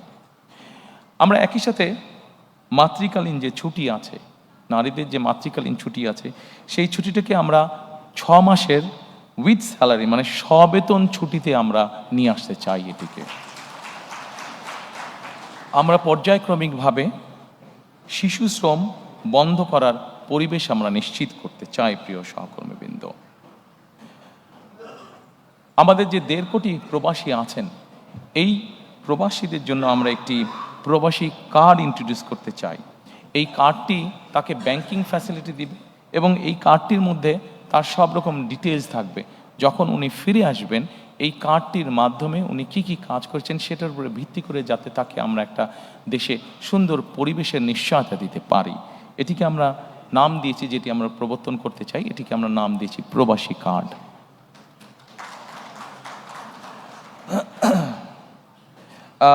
এর বাইরে আমরা প্রবাসীদের জন্য রেমিটেন্স প্রণোদনা দিতে চাই। বৈধ উপায়ে, রাষ্ট্রের যে উপায় আছে, সেই উপায় যখন ওনারা টাকা পাঠাবেন, সেইটার উপরে আমরা তাদেরকে একটি প্রণোদনা দিতে চাই। একটি সার্টেন অ্যামাউন্টের বেশি হলে অবশ্যই তাদেরকে আমরা সেই প্রণোদনাটা দিতে চাই, যাতে করে তারা দেশে যখন ফিরে আসবেন সেই প্রণোদনার পয়সাটা দিয়েও যাতে তারা তাদের কোনো একটি কাজে ব্যবহার করতে পারেন। সম্মানিত উপস্থিতিবৃন্দ, এরপরে আমি আপনাদেরকে আমাদের এইটার বৈষম্যহীন আর্থসামাজিক উন্নয়নের টেকসই রাষ্ট্রীয় সক্ষমতার লাস্ট যেই আমাদের প্যারাটা আছে, সেখানে আমি আপনাদের দৃষ্টি আকর্ষণ করছি। এখানে আছে আমাদের সবুজ বিপ্লব। এই সবুজ বিপ্লবের মধ্যে আমি আগেই বলেছি 5 বছরে আমরা 25 কোটি বৃক্ষ করতে চাই, বৃক্ষরোপণ আমরা করতে চাই। একই সাথে 5 বছর 25 কোটি বৃক্ষরোপণ করতে, একই সাথে আমরা 2030 সালের মধ্যে শতকরা 20% বিদ্যুৎ আমরা নবায়নযোগ্য অর্থাৎ সোলার বলতে যেটা হয়, সোলার পাওয়ার থেকে আমরা উৎপাদন করতে চাই। একটি গুরুত্বপূর্ণ কাজ আছে যেটি যেখান থেকে আমরা একটি বৈদেশিক মুদ্রা অর্জন করতে পারি। আমরা যেই সবুজ বিপ্লবের কথা বলেছি, 5 বছরে 25 কোটি গাছের যেই কথা আমরা বলেছি, এইটির মাধ্যমে আমরা সবুজ অর্থনীতি অর্থাৎ কার্বন ট্রেডিং মার্কেট আমরা গঠন করতে চাই।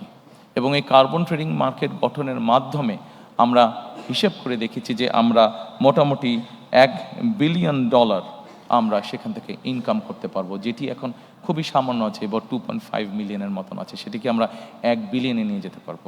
আমরা যদি আমাদের এই বৃক্ষরোপণ, সবুজ বনায়ন, এই কার্যগুলো যদি আমরা মোটামুটি প্ল্যান অনুযায়ী সম্পাদন করতে পারি, তাহলে এই $1 বিলিয়ন আমাদের জন্য ইনকাম করা খুব কঠিন কিছু হবে না। সম্মানিত উপস্থিতিবৃন্দ, 3R, reduce, recycle and reuse. আমরা প্লাস্টিক এবং এই জাতীয় জিনিসের ক্ষেত্রে এই 3R এর উপরে আমরা গুরুত্ব আরোপ করতে চাই। আমাদের পরিবেশকে যদি আমাদের রক্ষা করতে হয়, আমাদের পরিবেশকে যদি আমাদের বসবাস উপযোগী করে রাখতে হয়, তাহলে এই 3Rকে আমরা যে কোনোভাবে বাস্তবায়ন করতে চাই। আমি শিওর এই ঘরে যারা উপস্থিত আছেন সবাই আমাদেরকে এই ব্যাপারে সহযোগিতা করবেন। এরপরে আমি আপনাদেরকে নিয়ে যেতে চাই আমাদের 3rd চ্যাপ্টারে, সেটা হচ্ছে ভঙ্গুর অর্থনীতির পুনর্গঠন ও পুনরুদ্ধার। আমরা অনেক কিছু প্ল্যান করলে আমাদের ইকোনমি যদি ঠিক না থাকে, আমরা কোনো কিছুই বাস্তবায়ন করতে সক্ষম হব না। সম্মানিত উপস্থিতিবৃন্দ, আমরা এই ভঙ্গুর অর্থনীতির পুনর্গঠন ও পুনরুদ্ধারে আমরা কয়েকটি সেক্টর করেছি। অর্থনীতির গণতন্ত্রায়ন, বিনিয়োগ ও আর্থিক প্রতিষ্ঠানের সংস্কার, শিল্প খাত ও সৃজনশীল অর্থনীতির উন্নয়ন, সেবা খাত, বিদ্যুৎ জ্বালানি, পরিবহন খাত, আইসিটি, রাজস্ব আয় ও ব্যয় ব্যবস্থাপনা। আমরা অর্থনৈতিক গণতন্ত্রায়ন, প্রথমেই যেটা বলেছি, অর্থনৈতিক গণতন্ত্রায়ন অথবা অর্থনৈতিক অলিগার্ক যে কাঠামো ছিল সেটিকে আমরা ভাঙতে চাই। অর্থনৈতিক গণতন্ত্রায়নটা কি? অর্থনৈতিক গণতন্ত্র হচ্ছে কতিপয় কোনো বিজনেস হাউসের মধ্যে না রেখে বরঞ্চ আমরা গণতন্ত্রটাকে, অর্থনীতিকে আমরা ডিস্ট্রিবিউট করতে চাই, যেখানে কম বেশি সকল মানুষের একটি এন্ট্রি থাকবে, সকল মানুষের অধিকার থাকবে গণতন্ত্রতে নিজের কন্ট্রিবিউশনটা করার মতন। অর্থাৎ সকলের অংশগ্রহণমূলক এবং সবার জন্য উন্মুক্ত একটা অর্থনীতি আমরা গড়ে তুলতে চাই। সম্মানিত উপস্থিতিবৃন্দ, একজন রাজনৈতিক কর্মী হিসাবে আমার যেটি অবজারভেশন, যে কোনো দেশের অর্থনৈতিক বুনিয়াদ তখনই শক্তিশালী হয়, অর্থনৈতিক স্থিতিশীলতা তখনই হয় যখন সেই দেশের মধ্যবিত্ত শ্রেণীটি অনেক বড় আকার ধারণ করে। আমাদের পরিকল্পনা হচ্ছে অর্থনীতির ক্ষেত্রে আমরা বাংলাদেশের মধ্যবিত্ত শ্রেণী বলতে, যেটি কয়েক বছর আগেও প্রায় ধ্বংসপ্রাপ্ত ছিল, সেই মধ্যবিত্ত শ্রেণীটিকে আমরা অর্থনৈতিকভাবে ধীরে ধীরে ধীরে ধীরে শক্তিশালী করে গড়তে তুলতে চাই। আমি আগেই বলেছি, আমাদের অর্থনৈতিক বা যে কোনো পরিকল্পনার মূল অন্যতম লক্ষ্য হচ্ছে কর্মসংস্থান তৈরি করা। যত বেশি সংখ্যক কর্মসংস্থান, যে কোনো বিনিয়োগ বলেন, যে কোনো অর্থনৈতিক কার্যক্রম বলেন, প্রত্যেকটিতে আমাদের লক্ষ্য থাকবে কর্মসংস্থানের তৈরি করা, যত বেশি সংখ্যক কর্মসংস্থান। কারণ আমরা মনে করি যত বেশি সংখ্যক কর্মসংস্থান আমরা তৈরি করতে সক্ষম হব, তত বেশি অর্থনীতি বা ইকোনমি তত বেশি সচল হবে আমাদের। এবং সেই জন্যই আমরা বলেছি যে আমরা 2034 সালের মধ্যে আমরা বাংলাদেশের অর্থনীতিকে $1 ট্রিলিয়ন অর্থনীতিতে নিয়ে যেতে চাই। সম্মানিত উপস্থিতিবৃন্দ, এরপরে আমি আপনাদের দৃষ্টি আকর্ষণ করতে চাই, অনেকগুলো বিষয় আছে এখানে, অনেক লম্বা বিষয়, আমি সংক্ষেপ থাকার চেষ্টা করব। বিনিয়োগ এবং প্রাতিষ্ঠানিক সংস্কার। বিনিয়োগ এবং প্রাতিষ্ঠানিক সংস্কারে এফডিআই ক্যাপ্টেন আমরা নিয়োগ করতে চাই, অর্থাৎ ফরেন ইনভেস্টমেন্ট যারা আসবে, এই ফরেন ইনভেস্টমেন্ট যারা আসবে তাদেরকে বিভিন্ন সময় বিভিন্ন বিড়ম্বনা ভোগ করতে হয়। আমরা যেটা করতে চাই সেটা হচ্ছে আমরা একজন ক্যাপ্টেনকে নিয়োগ করতে চাই, যার দায়িত্ব হবে যে বিদেশি বিনিয়োগটা আসবে তার যাবতীয় যত কাগজপত্র, যত কিছু ফর্মালিটিস আছে, সেই ক্যাপ্টেন তার হয়ে সকল কাজগুলো সম্পন্ন করবে, তারা সকল কাজগুলো সম্পন্ন করবে, যাতে সেই বিদেশি বিনিয়োগকারী হতাশায় ফিরে যেতে না হয় তাদেরকে। আমরা একটি পলিসি গ্রহণ করতে চাই অর্থনীতির ক্ষেত্রে। সম্মানিত উপস্থিতি, আপনাদের সকলেরই ধারণা আছে বিনিয়োগ বা অর্থনীতি এমন একটি বিষয়, আমরা যদি এটি ব্যাপারে যে কোনো পলিসি নিয়ে এবং হুট করে যদি 7 দিন পর পলিসি চেঞ্জ করতে চাই, তাহলে অর্থনীতি কোনোভাবেই শুভ ফল দেখতে পাবে না। এবং সেই জন্যই আমরা সিদ্ধান্ত গ্রহণ করেছি যে অর্থনীতির ক্ষেত্রে আমরা কোনো আকস্মিক কোনো পলিসি পরিবর্তন করতে চাই না। আমরা চিন্তা ভাবনা করে পলিসি গ্রহণ করব এবং আমরা চিন্তা ভাবনা করে যেই পলিসি গ্রহণ করব সেটিতে আমরা স্টিক করতে চাই। হুট করে আমরা কোনো পলিসির পরিবর্তন করতে চাই না, যা আমরা অতীতে দেখেছি, যাতে করে আমাদের বিনিয়োগ, আমাদের ব্যবসায়ীরা ক্ষতিগ্রস্ত না হন। আমরা লাইসেন্সিং প্রক্রিয়াকে সহজকরণ করে ফেলতে চাই। লাইসেন্সিং প্রক্রিয়া সহজকরণ করলে আমাদের ব্যবসায়ীরা উৎসাহিত হবেন, বিদেশি বিনিয়োগকারীরা উৎসাহিত হবেন। অনেক সময় আমরা দেখেছি লাইসেন্সিং প্রক্রিয়া বর্তমানে অনেক কঠিন, জটিল থাকার কারণে অনেক বিনিয়োগকারী, সেটি দেশি হোক বিদেশি হোক, তারা হতাশায় অনেক ক্ষেত্রেই ফিরে যান। সেটিকে আমরা ইজি করে আনতে চাই। সম্মানিত উপস্থিতিবৃন্দ, এই মুহূর্তে যদি আমরা চিন্তা করি আমাদের সবচেয়ে বড় রেমিটেন্সের উপায় কোনটা, আমাদের সবচেয়ে বড় রেমিটেন্সের উপায় হচ্ছে গার্মেন্টস। কিন্তু একটি জাতি বা একটি দেশ যুগের পর যুগ একটি সেক্টরের উপরে কোনোভাবেই ডিপেন্ডেন্ট থাকতে পারে না। এবং সেই জন্যই আমরা মনে করি যে আমাদেরকে আরও সেক্টর বের করতে হবে এবং যেই সেক্টরগুলো রফতানিমূলক সেক্টর হিসেবে বিবেচিত হবে।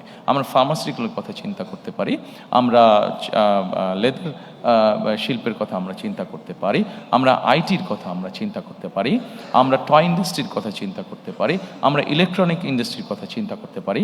এরকম অনেকগুলো রফতানিমুখী শিল্প আমরা চিন্তা করতে পারি। এবং এই রফতানিমুখী শিল্প আমরা কতগুলো শিল্পকে আমরা প্রায়োরিটাইজ করে নেব যে আগামী 5 বছর বা 10 বছর এই সেক্টরগুলোকে আমরা প্রায়োরিটাইজ করে নিব। এবং যেই সেক্টরগুলোকে আমরা প্রায়োরিটাইজ করব সেগুলোকে আমরা প্রণোদনা দিতে চাই, ইনসেন্টিভ দিতে চাই। এটা এমনও হতে পারে তাদেরকে আমরা বন্ডের ফ্যাসিলিটি দিব, বন্ডের ভ্যারাস ফ্যাসিলিটি দিব, বা যেই সকল প্রণোদনা দিলে সেই সেক্টরগুলো আস্তে আস্তে গ্রো করবে, সেই জিনিসগুলো আমরা তাদেরকে করে দিতে চাই। সম্মানিত উপস্থিতিবৃন্দ, অর্থনীতিকে তার নিজের গতিতে চলতে দিতে হবে। সব কিছু যেরকম চলার একটি ধর্ম আছে, অর্থনীতিকেও নিজের গতিতে চলতে দিতে হবে। আমরা বিগত দিনে দেখেছি যে ব্যাংকিং খাতে রাজনৈতিক হস্তক্ষেপ হয়েছে। আমরা দৃঢ়ভাবে বিশ্বাস করি যে ব্যাংকিং খাতকে যে কোনোভাবে হোক রাজনৈতিক হস্তক্ষেপের মুক্ত করে দিতে হবে এবং এটাকে প্রফেশনালি আমাদেরকে চালাতে হবে। কারণ আমরা যদি ব্যাংকিং খাতকে রাজনৈতিকভাবে হস্তক্ষেপ করি তাহলে এটির অশুভ প্রভাব অর্থনীতির উপরে পড়বে, যেটি আমাদের কারো জন্য কাঙ্ক্ষিত নয়।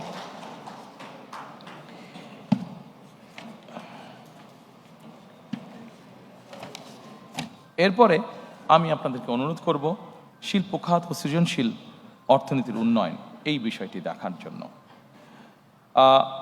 এর মধ্যেই আমি আপনাদের কাছে বলেছি যে আমরা নতুন নতুন শিল্প গঠনের আমরা চেষ্টা করব।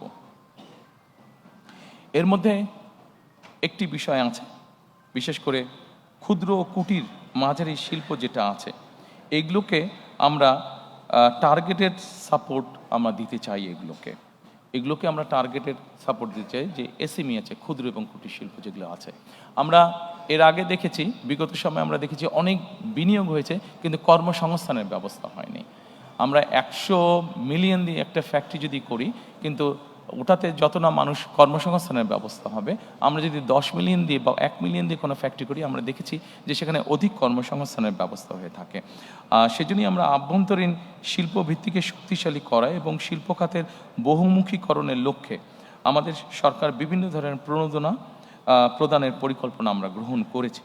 বিশেষ করে ক্ষুদ্র, কুটির এবং মাঝারি শিল্পে সুনির্দিষ্ট বা টার্গেটেড সাপোর্ট প্রদানের উপরে আমরা বিশেষ গুরুত্ব আরোপ দিতে চাই। এখানে বিভিন্ন রাজনৈতিক কারণে, বিভিন্ন কারণে বাংলাদেশের বহু শিল্প বন্ধ হয়ে গিয়েছে।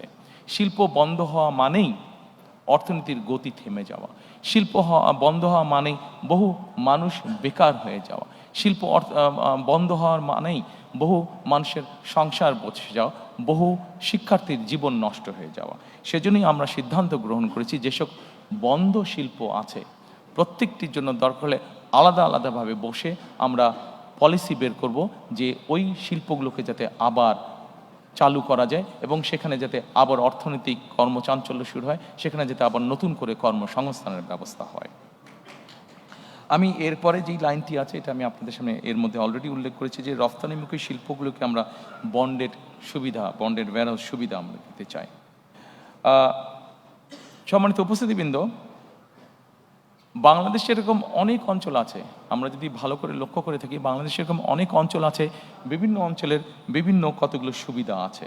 কাজেই আমরা যদি এই বিষয়গুলোকে স্টাডি করি তাহলে আমরা এক অঞ্চলের পণ্য দিয়েই আমরা বিভিন্ন এলাকা গড়ে তুলতে পারি। যেমন টাঙ্গাইলে, আমরা যদি টাঙ্গাইলে দেখি, টাঙ্গাইলের বিভিন্ন অঞ্চলে আমরা নামাজ পড়ার সময় যে টুপিটা ব্যবহার করে থাকি সেই টুপিটা তৈরি হচ্ছে এবং এই টুপি সারা বিশ্বে বিভিন্ন জায়গায় যাচ্ছে।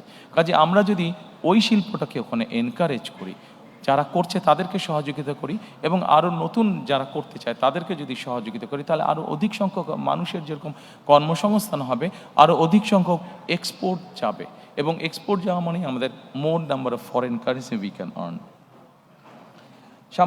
সম্মানিত উপস্থিতিবৃন্দ, এরপরে আছে আমাদের দেশের যেই হস্তশিল্প আছে, আমরা খেয়াল করে দেখেছি অধিকাংশ হস্তশিল্প বা ক্রিয়েটিভ ইন্ডাস্ট্রিতে আমরা খেয়াল করে দেখেছি যে আমাদের নারী শ্রমিকরা কাজ করে থাকেন। আমরা এই সেক্টরটিকে উৎসাহিত করতে চাই, বিভিন্ন রকম সাহায্য সহযোগিতায় উৎসাহিত করতে চাই। এটিকে উৎসাহিত করার অন্যতম মূল লক্ষ্য হচ্ছে নারীদেরকে স্বাবলম্বী করা, নারীদেরকে এম্পাওয়ার করা সামাজিকভাবে এবং অর্থনৈতিকভাবে, এবং একই সাথে আমাদের যে ক্রিয়েটিভ ইন্ডাস্ট্রি আছে এটিকে ধীরে ধীরে দেশের সীমানা ছাড়িয়ে এটিকে ধীরে ধীরে বহির্বিশ্বে নিয়ে যাওয়া। এবং দেশি আমাদের অনেকগুলো ব্র্যান্ড আছে, আমি যদি নাম উল্লেখ করে বলি, যেমন কে কে ক্রাফট নামে একটি ব্র্যান্ড আছে, এরকম অনেকগুলো আছে ব্র্যান্ড। আমরা পৃথিবীর বড় বড় দেশ যেগুলো আছে, আমরা বাংলাদেশের এরকম শিল্প যারা আছে এই শিল্পগুলোকে যদি আমরা সাপোর্ট দিই, যে তারা পৃথিবীর বড় বড় যেই স্টোরগুলো আছে সেখানে যদি তাদেরকে সাপোর্ট দিই যে ঠিক আছে আগামী 1 বছর 2 বছর বা 3 বছরের জন্য তোমাদেরকে আমরা ট্যাক্স রিবেট সহ বিভিন্ন সুবিধা দিচ্ছি, তাহলে আমরা আমাদের এই দেশীয় ব্র্যান্ডগুলোকে আন্তর্জাতিক মার্কেটে আমরা একটা বসার বা দাঁড়ানোর মতন একটা সুবিধা আমরা তাদেরকে তৈরি করে দিতে সক্ষম হব।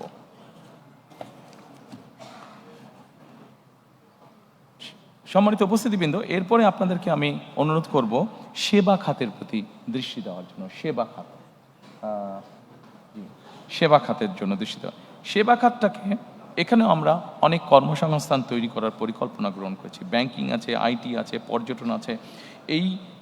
এইগুলোকে যদি আমরা ঠিকভাবে সামনের দিকে গড়ে তুলতে সক্ষম হই তাহলে ব্যাংকিং খাতে আমরা প্রচুর, ব্যাংকিংটা সার্ভিস সেক্টর, এখানে আমরা দিতে পারবো। আইটিতে আমরা প্রচুর পরিমাণে জব তৈরি করতে পারবো। পর্যটনে আমরা প্রচুর পরিমাণে বাংলাদেশের বিভিন্ন জায়গায় বিভিন্ন ছোট অনেকগুলো আছে, এটাকে সার্ভিস ইন্ডাস্ট্রিগুলোকে আমরা যদি ঠিকভাবে তৈরি করতে পারি এখানে আমরা অনেক কর্মসংস্থানের সুযোগ তৈরি করতে পারবো।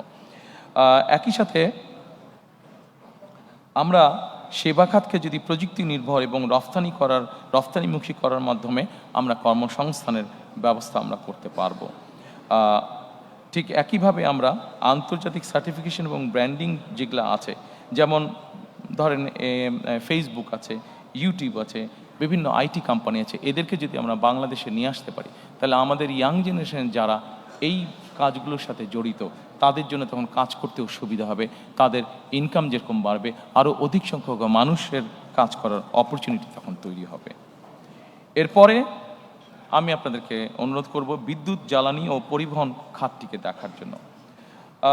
সম্মানিত উপস্থিতিবৃন্দ, বিদ্যুৎ খাতে এখানে অনেক কিছু বলা আছে, বিদ্যুৎ খাতে অনেক পয়েন্ট আছে, আমি এতগুলো পয়েন্টে আলোচনা করব না। আমরা যদি সকলে প্রথমে এক বাক্যে একটা কথা চিন্তা করি, বিদ্যুৎ খাতটি আমরা কিরকম চাই, আপনাদের যে কাউকে যদি আমি প্রশ্ন করি আপনারা এক বাক্যে একটি উত্তর দিবেন যে আমরা নিরবিচ্ছিন্ন বিদ্যুৎ চাই, তাই তো নাকি? সবার কিন্তু এটা থাকবে, নিরবিচ্ছিন্ন বিদ্যুৎ চাই আমরা। কাজেই আপনাদের মতন আমিও একজন মানুষ যে যার লক্ষ্য এবং উদ্দেশ্য থাকবে বাংলাদেশে নিরবিচ্ছিন্ন বিদ্যুতের পরিস্থিতি তৈরি করা।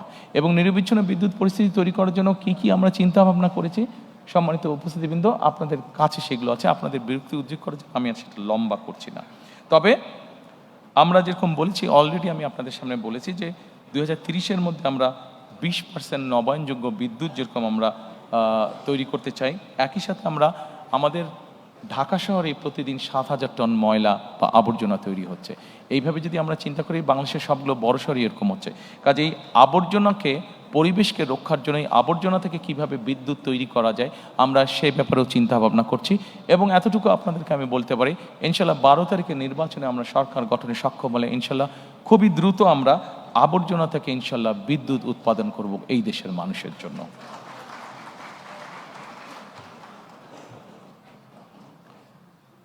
সম্মানিত উপস্থিতিবৃন্দ, এরপরে আছে যোগাযোগ ও পরিবহন খাত। যোগাযোগ এবং পরিবহন খাতের খুব সংক্ষেপে যদি আমরা নিয়ে আসি, আমরা সম্পূর্ণ বাংলাদেশটাকে আমরা রেল লাইনের মাধ্যমে কানেক্টিভিটি আমরা তৈরি করতে চাইছি। রেল লাইনের মাধ্যমে অবশ্যই রোড আছে, রাস্তাঘাট, হাইওয়ে, মোটরওয়ে, বাস, ট্রাক, এগুলো অবশ্যই আছে, কিন্তু রেলওয়ের মাধ্যমে এই জন্য আমি আপনাদের সামনে কথাটা তুলে ধরলাম যে রেলওয়েকে যদি আমরা ডেভেলপ করতে পারি তাহলে কিন্তু মানুষের যাতায়াত খরচ, সেটা নিজের যাতায়াত খরচ হোক অথবা পণ্য পরিবহন হোক, সেটি অনেকাংশে কমে আসবে। এই কমে আসার ফলে যেটি হবে, মানুষ যেরকম সহজে যাতায়াত করতে পারবে, আমরা যদি সারা দেশে রেলওয়ে কানেক্টিভিটি তৈরি করতে পারি, মানুষ যেরকম সহজে যাতায়াত করতে পারবে, একই সাথে তার ব্যবসা বাণিজ্যের ক্ষেত্রেও সুবিধা হবে, তার পণ্য পরিবহনের সুবিধা হবে, অর্থাৎ তার জন্য ইকোনমিক্যালি জিনিসটা অনেক বেশি ভায়াবল হবে।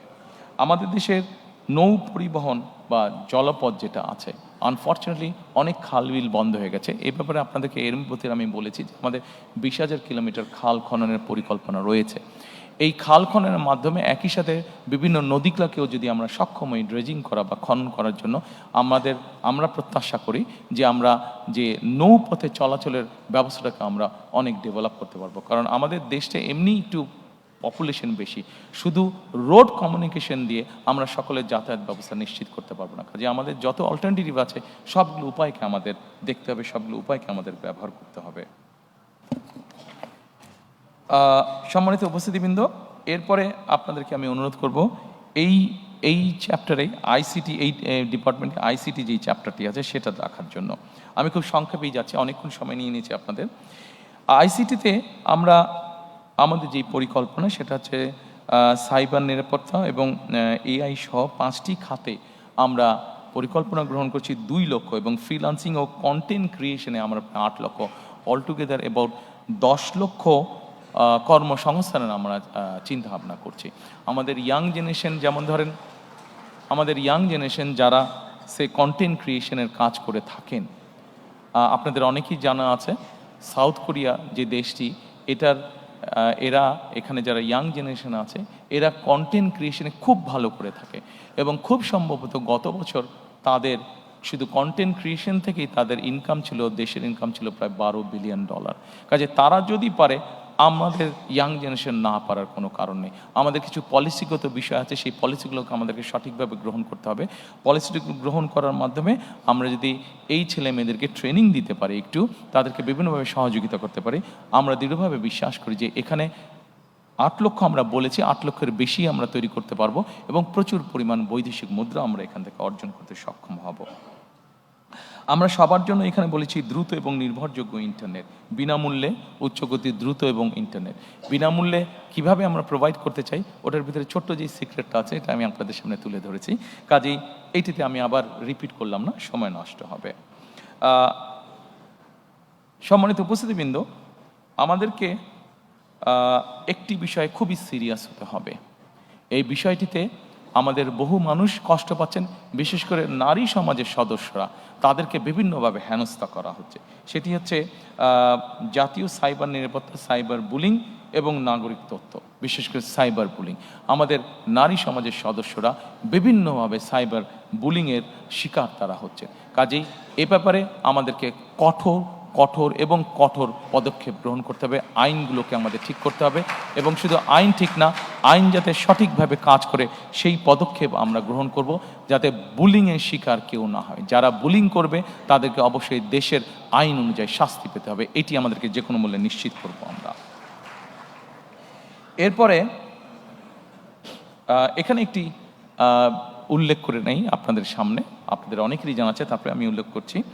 বাংলাদেশে এই মুহূর্তে যে আইসিটি মিনিস্ট্রি আছে, আপনাদের অনেকেরই জানা আছে, এই আইসিটি মিনিস্ট্রি 2003 সাল পর্যন্ত এটি অন্য সায়েন্স অ্যান্ড টেকনোলজি মিনিস্ট্রির সাথে খুব সম্ভব এটি সম্পর্কিত ছিল। বেগম খালেদা জিয়া সরকারের সময় আইসিটি এখন যে মিনিস্ট্রি আছে এটিকে বের করে নিয়ে এসে আলাদা একটি মিনিস্ট্রি গঠন করা হয়। অর্থাৎ 2004 সালেই বিএনপি সরকার এই আইসিটির গুরুত্বটি অনুধাবন করেছিল এবং সেইভাবে সেটিকে গুরুত্ব দিয়ে আলাদা মিনিস্ট্রি গঠন করেছিল। সম্মানিত উপস্থিতিবৃন্দ, এরপরে রাজস্ব আয় ও ব্যবস্থাপনা আছে। রাজস্ব আয় এবং ব্যবস্থাপনার মধ্যে অনেকগুলো সেক্টর আছে। আমি আলোচনায় যাব না, ডিটেইল আলোচনায় যাব না, আমি শুধু একটা কথাই বলবো। সম্মানিত উপস্থিতিবৃন্দ, একটি দেশ পরিচালনার জন্য অবশ্যই অর্থের প্রয়োজন হয়, রিসোর্সের প্রয়োজন হয়। আমাদের দল আমরা মনে করি আমরা যদি আমাদের সরকার মানুষের কর্মসংস্থান যত বেশি তৈরি করতে পারবে, বিনিয়োগের অবস্থা যত বেশি তৈরি করতে পারবে, যত বেশি মানুষকে বিনিয়োগ করাতে পারবে, অটোমেটিক নর্মালি সরকারের রাজস্ব বৃদ্ধি পাবে।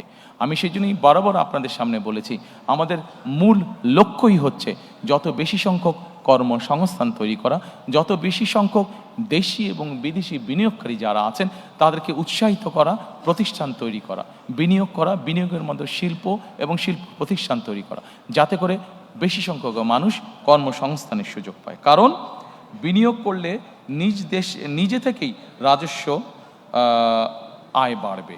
নাগরিকের আয় বাড়লে আমরা বিশ্বাস করি প্রত্যেকটি নাগরিকের আয় যত বাড়বে রাষ্ট্রের আয়ও তত বাড়বে। সেই জন্য আমরা ওইভাবে ট্যাক্স ইম্পোজ না করে আমরা চাই নাগরিকের আয় বাড়ুক। নাগরিকের আয় বাড়ানোর জন্য যা যা করা প্রয়োজন আমরা সেটি করতে চাই। নাগরিকের আয় বাড়া মানেই সরকারের বা রাষ্ট্রের আয় বাড়া। আমরা জিনিসটাকে এইভাবেই চিন্তা করতে চাই। এরপরে সম্মানিত উপস্থিতিবৃন্দ, আপনাদেরকে অঞ্চল ভিত্তিক সুষম উন্নয়নের মধ্যে আমি নিয়ে যেতে চাই। আমি একটু আগেই বলেছি বাংলাদেশের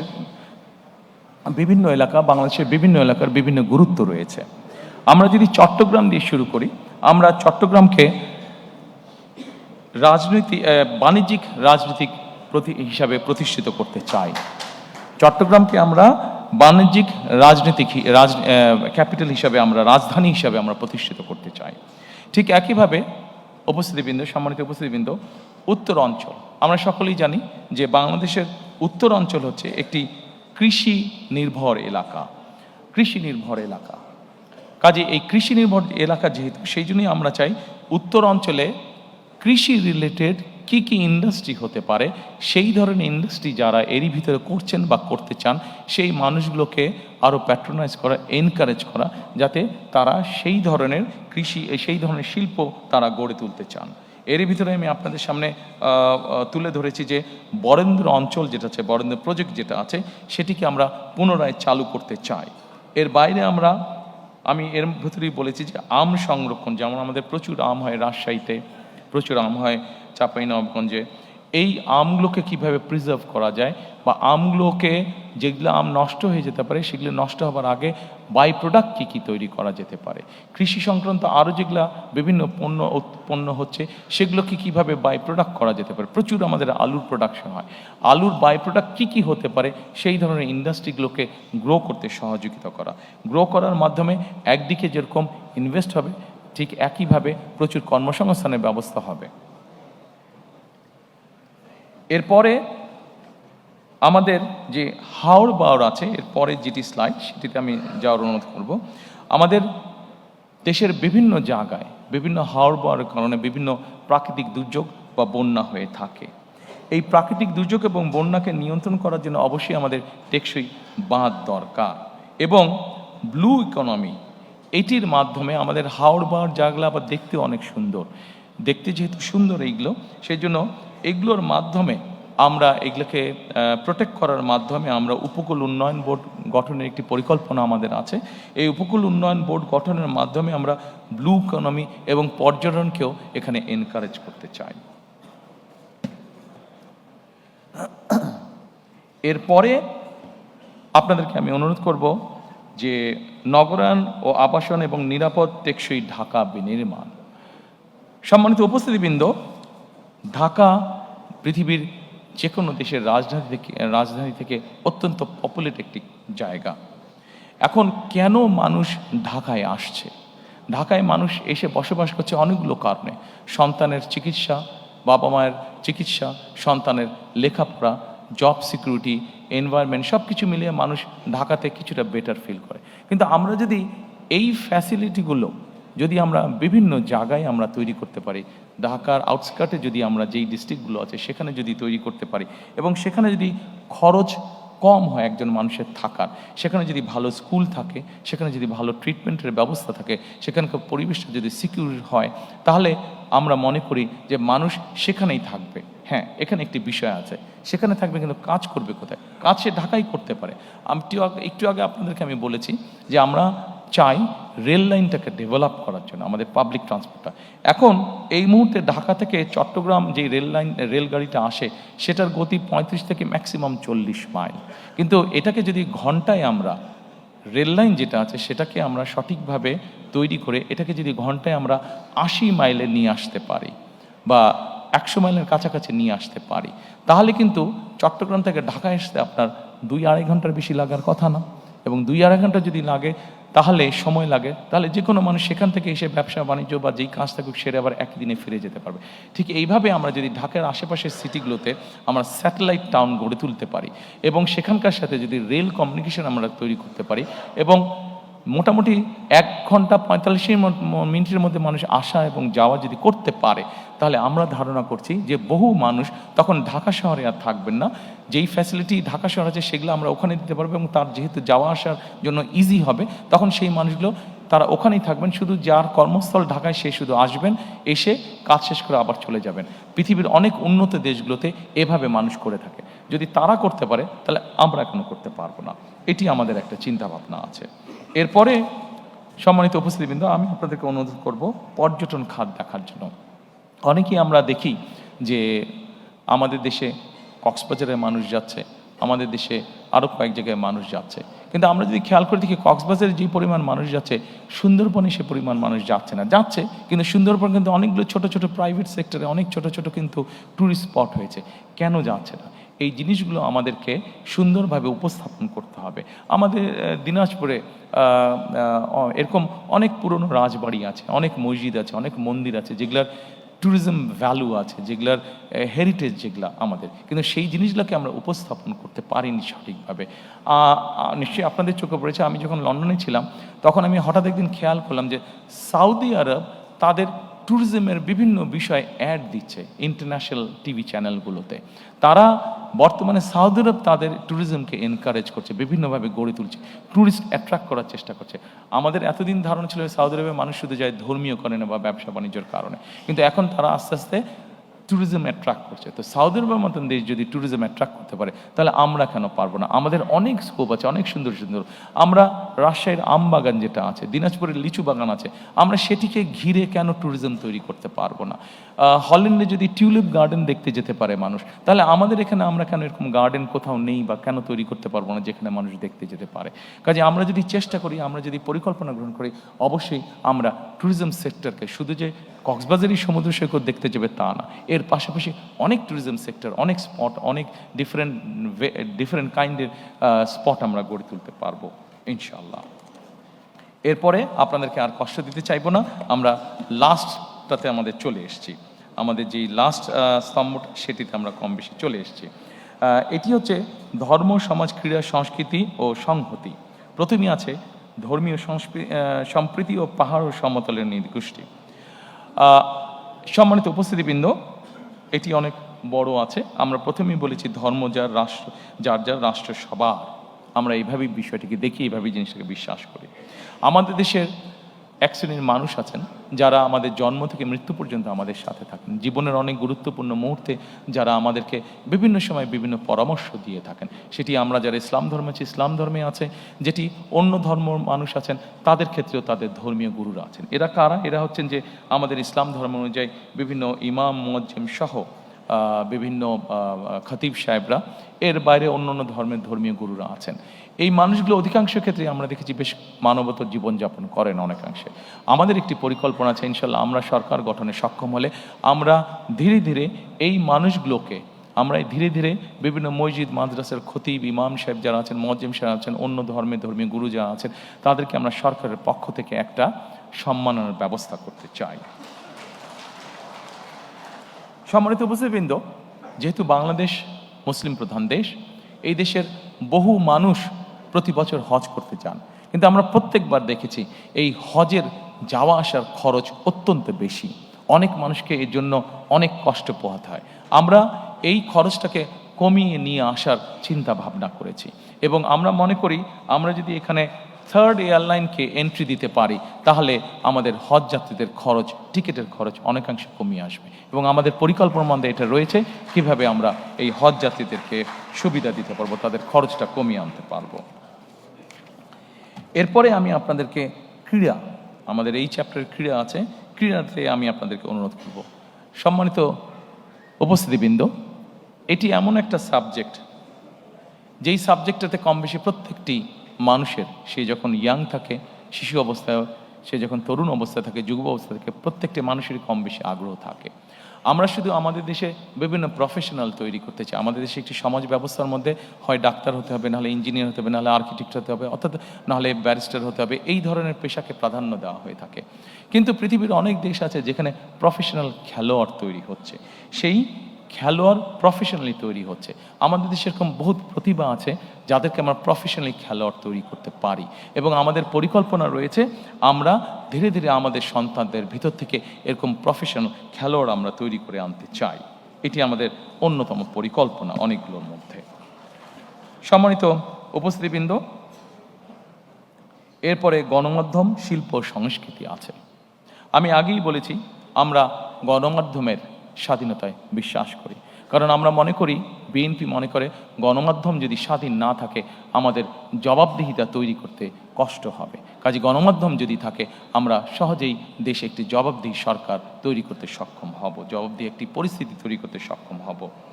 একই সাথে শিল্প এবং সংস্কৃতি, আপনাদের যদি মনে থেকে থাকে এই শিল্প সংস্কৃতি বিভিন্ন সেক্টরে মানুষকে এনকারেজ করার জন্য, সম্মানী গুণী মানুষদেরকে স্বীকৃতি দেওয়ার জন্য শহীদ রাষ্ট্রপতি জিয়াউর রহমানের সময় 21শে পদক এবং স্বাধীনতা পদক, এই দুটি পদক চালু করা হয়েছিল।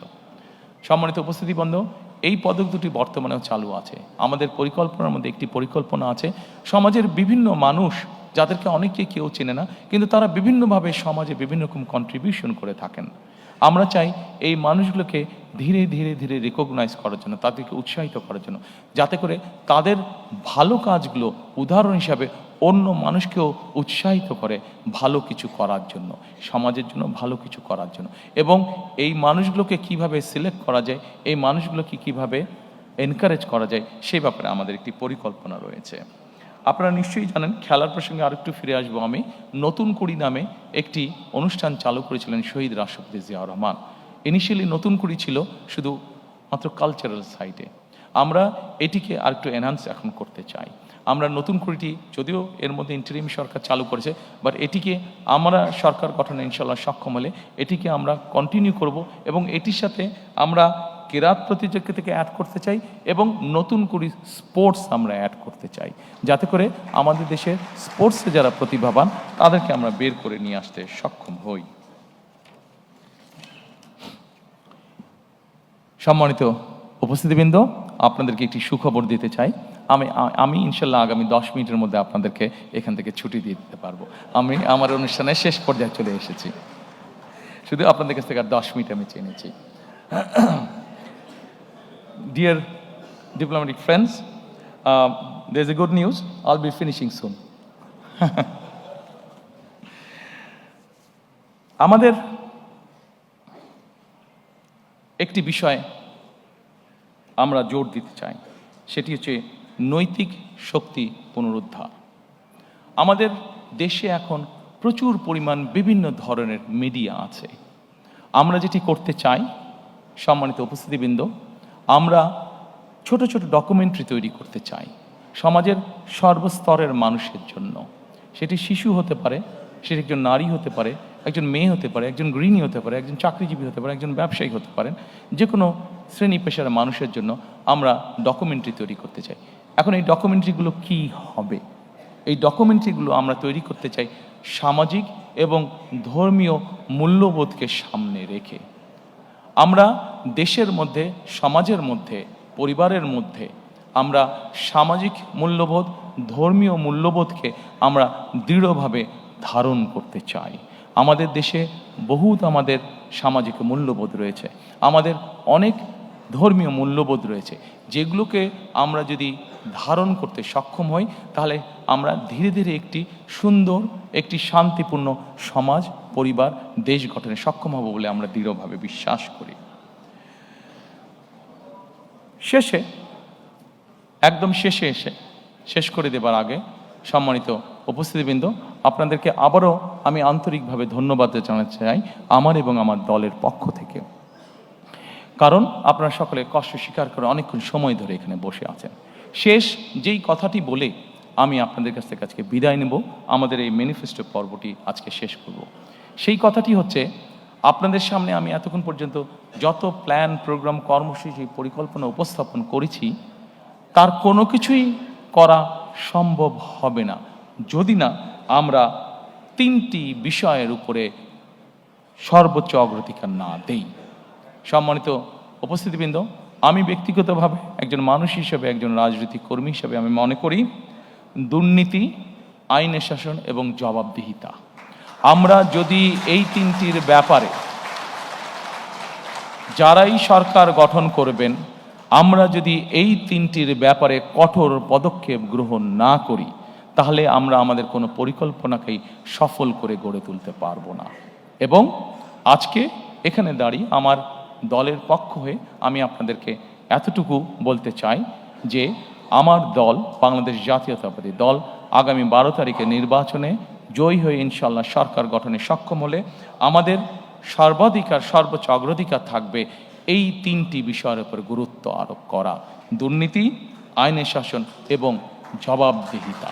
যে কোনো মূল্যে আমরা এটিকে সর্বোচ্চ অধিকার দিব। সম্মানিত উপস্থিতিবৃন্দ, আজকে আপনাদের কাছ থেকে আবারও আপনাদেরকে আন্তরিকভাবে ধন্যবাদ জানিয়ে এই অনুষ্ঠানে অংশগ্রহণ করার জন্য আপনাদের সকলকে আন্তরিক শুভেচ্ছা জানিয়ে আজকে আমাদের এই ম্যানিফেস্টো অনুষ্ঠান আমি আনুষ্ঠানিকভাবে আমার পক্ষ থেকে আমার পক্ষ থেকে শেষ করছি। আমি আপনাদের সকলের কাছে বিদায় নিচ্ছি। Thank you so much.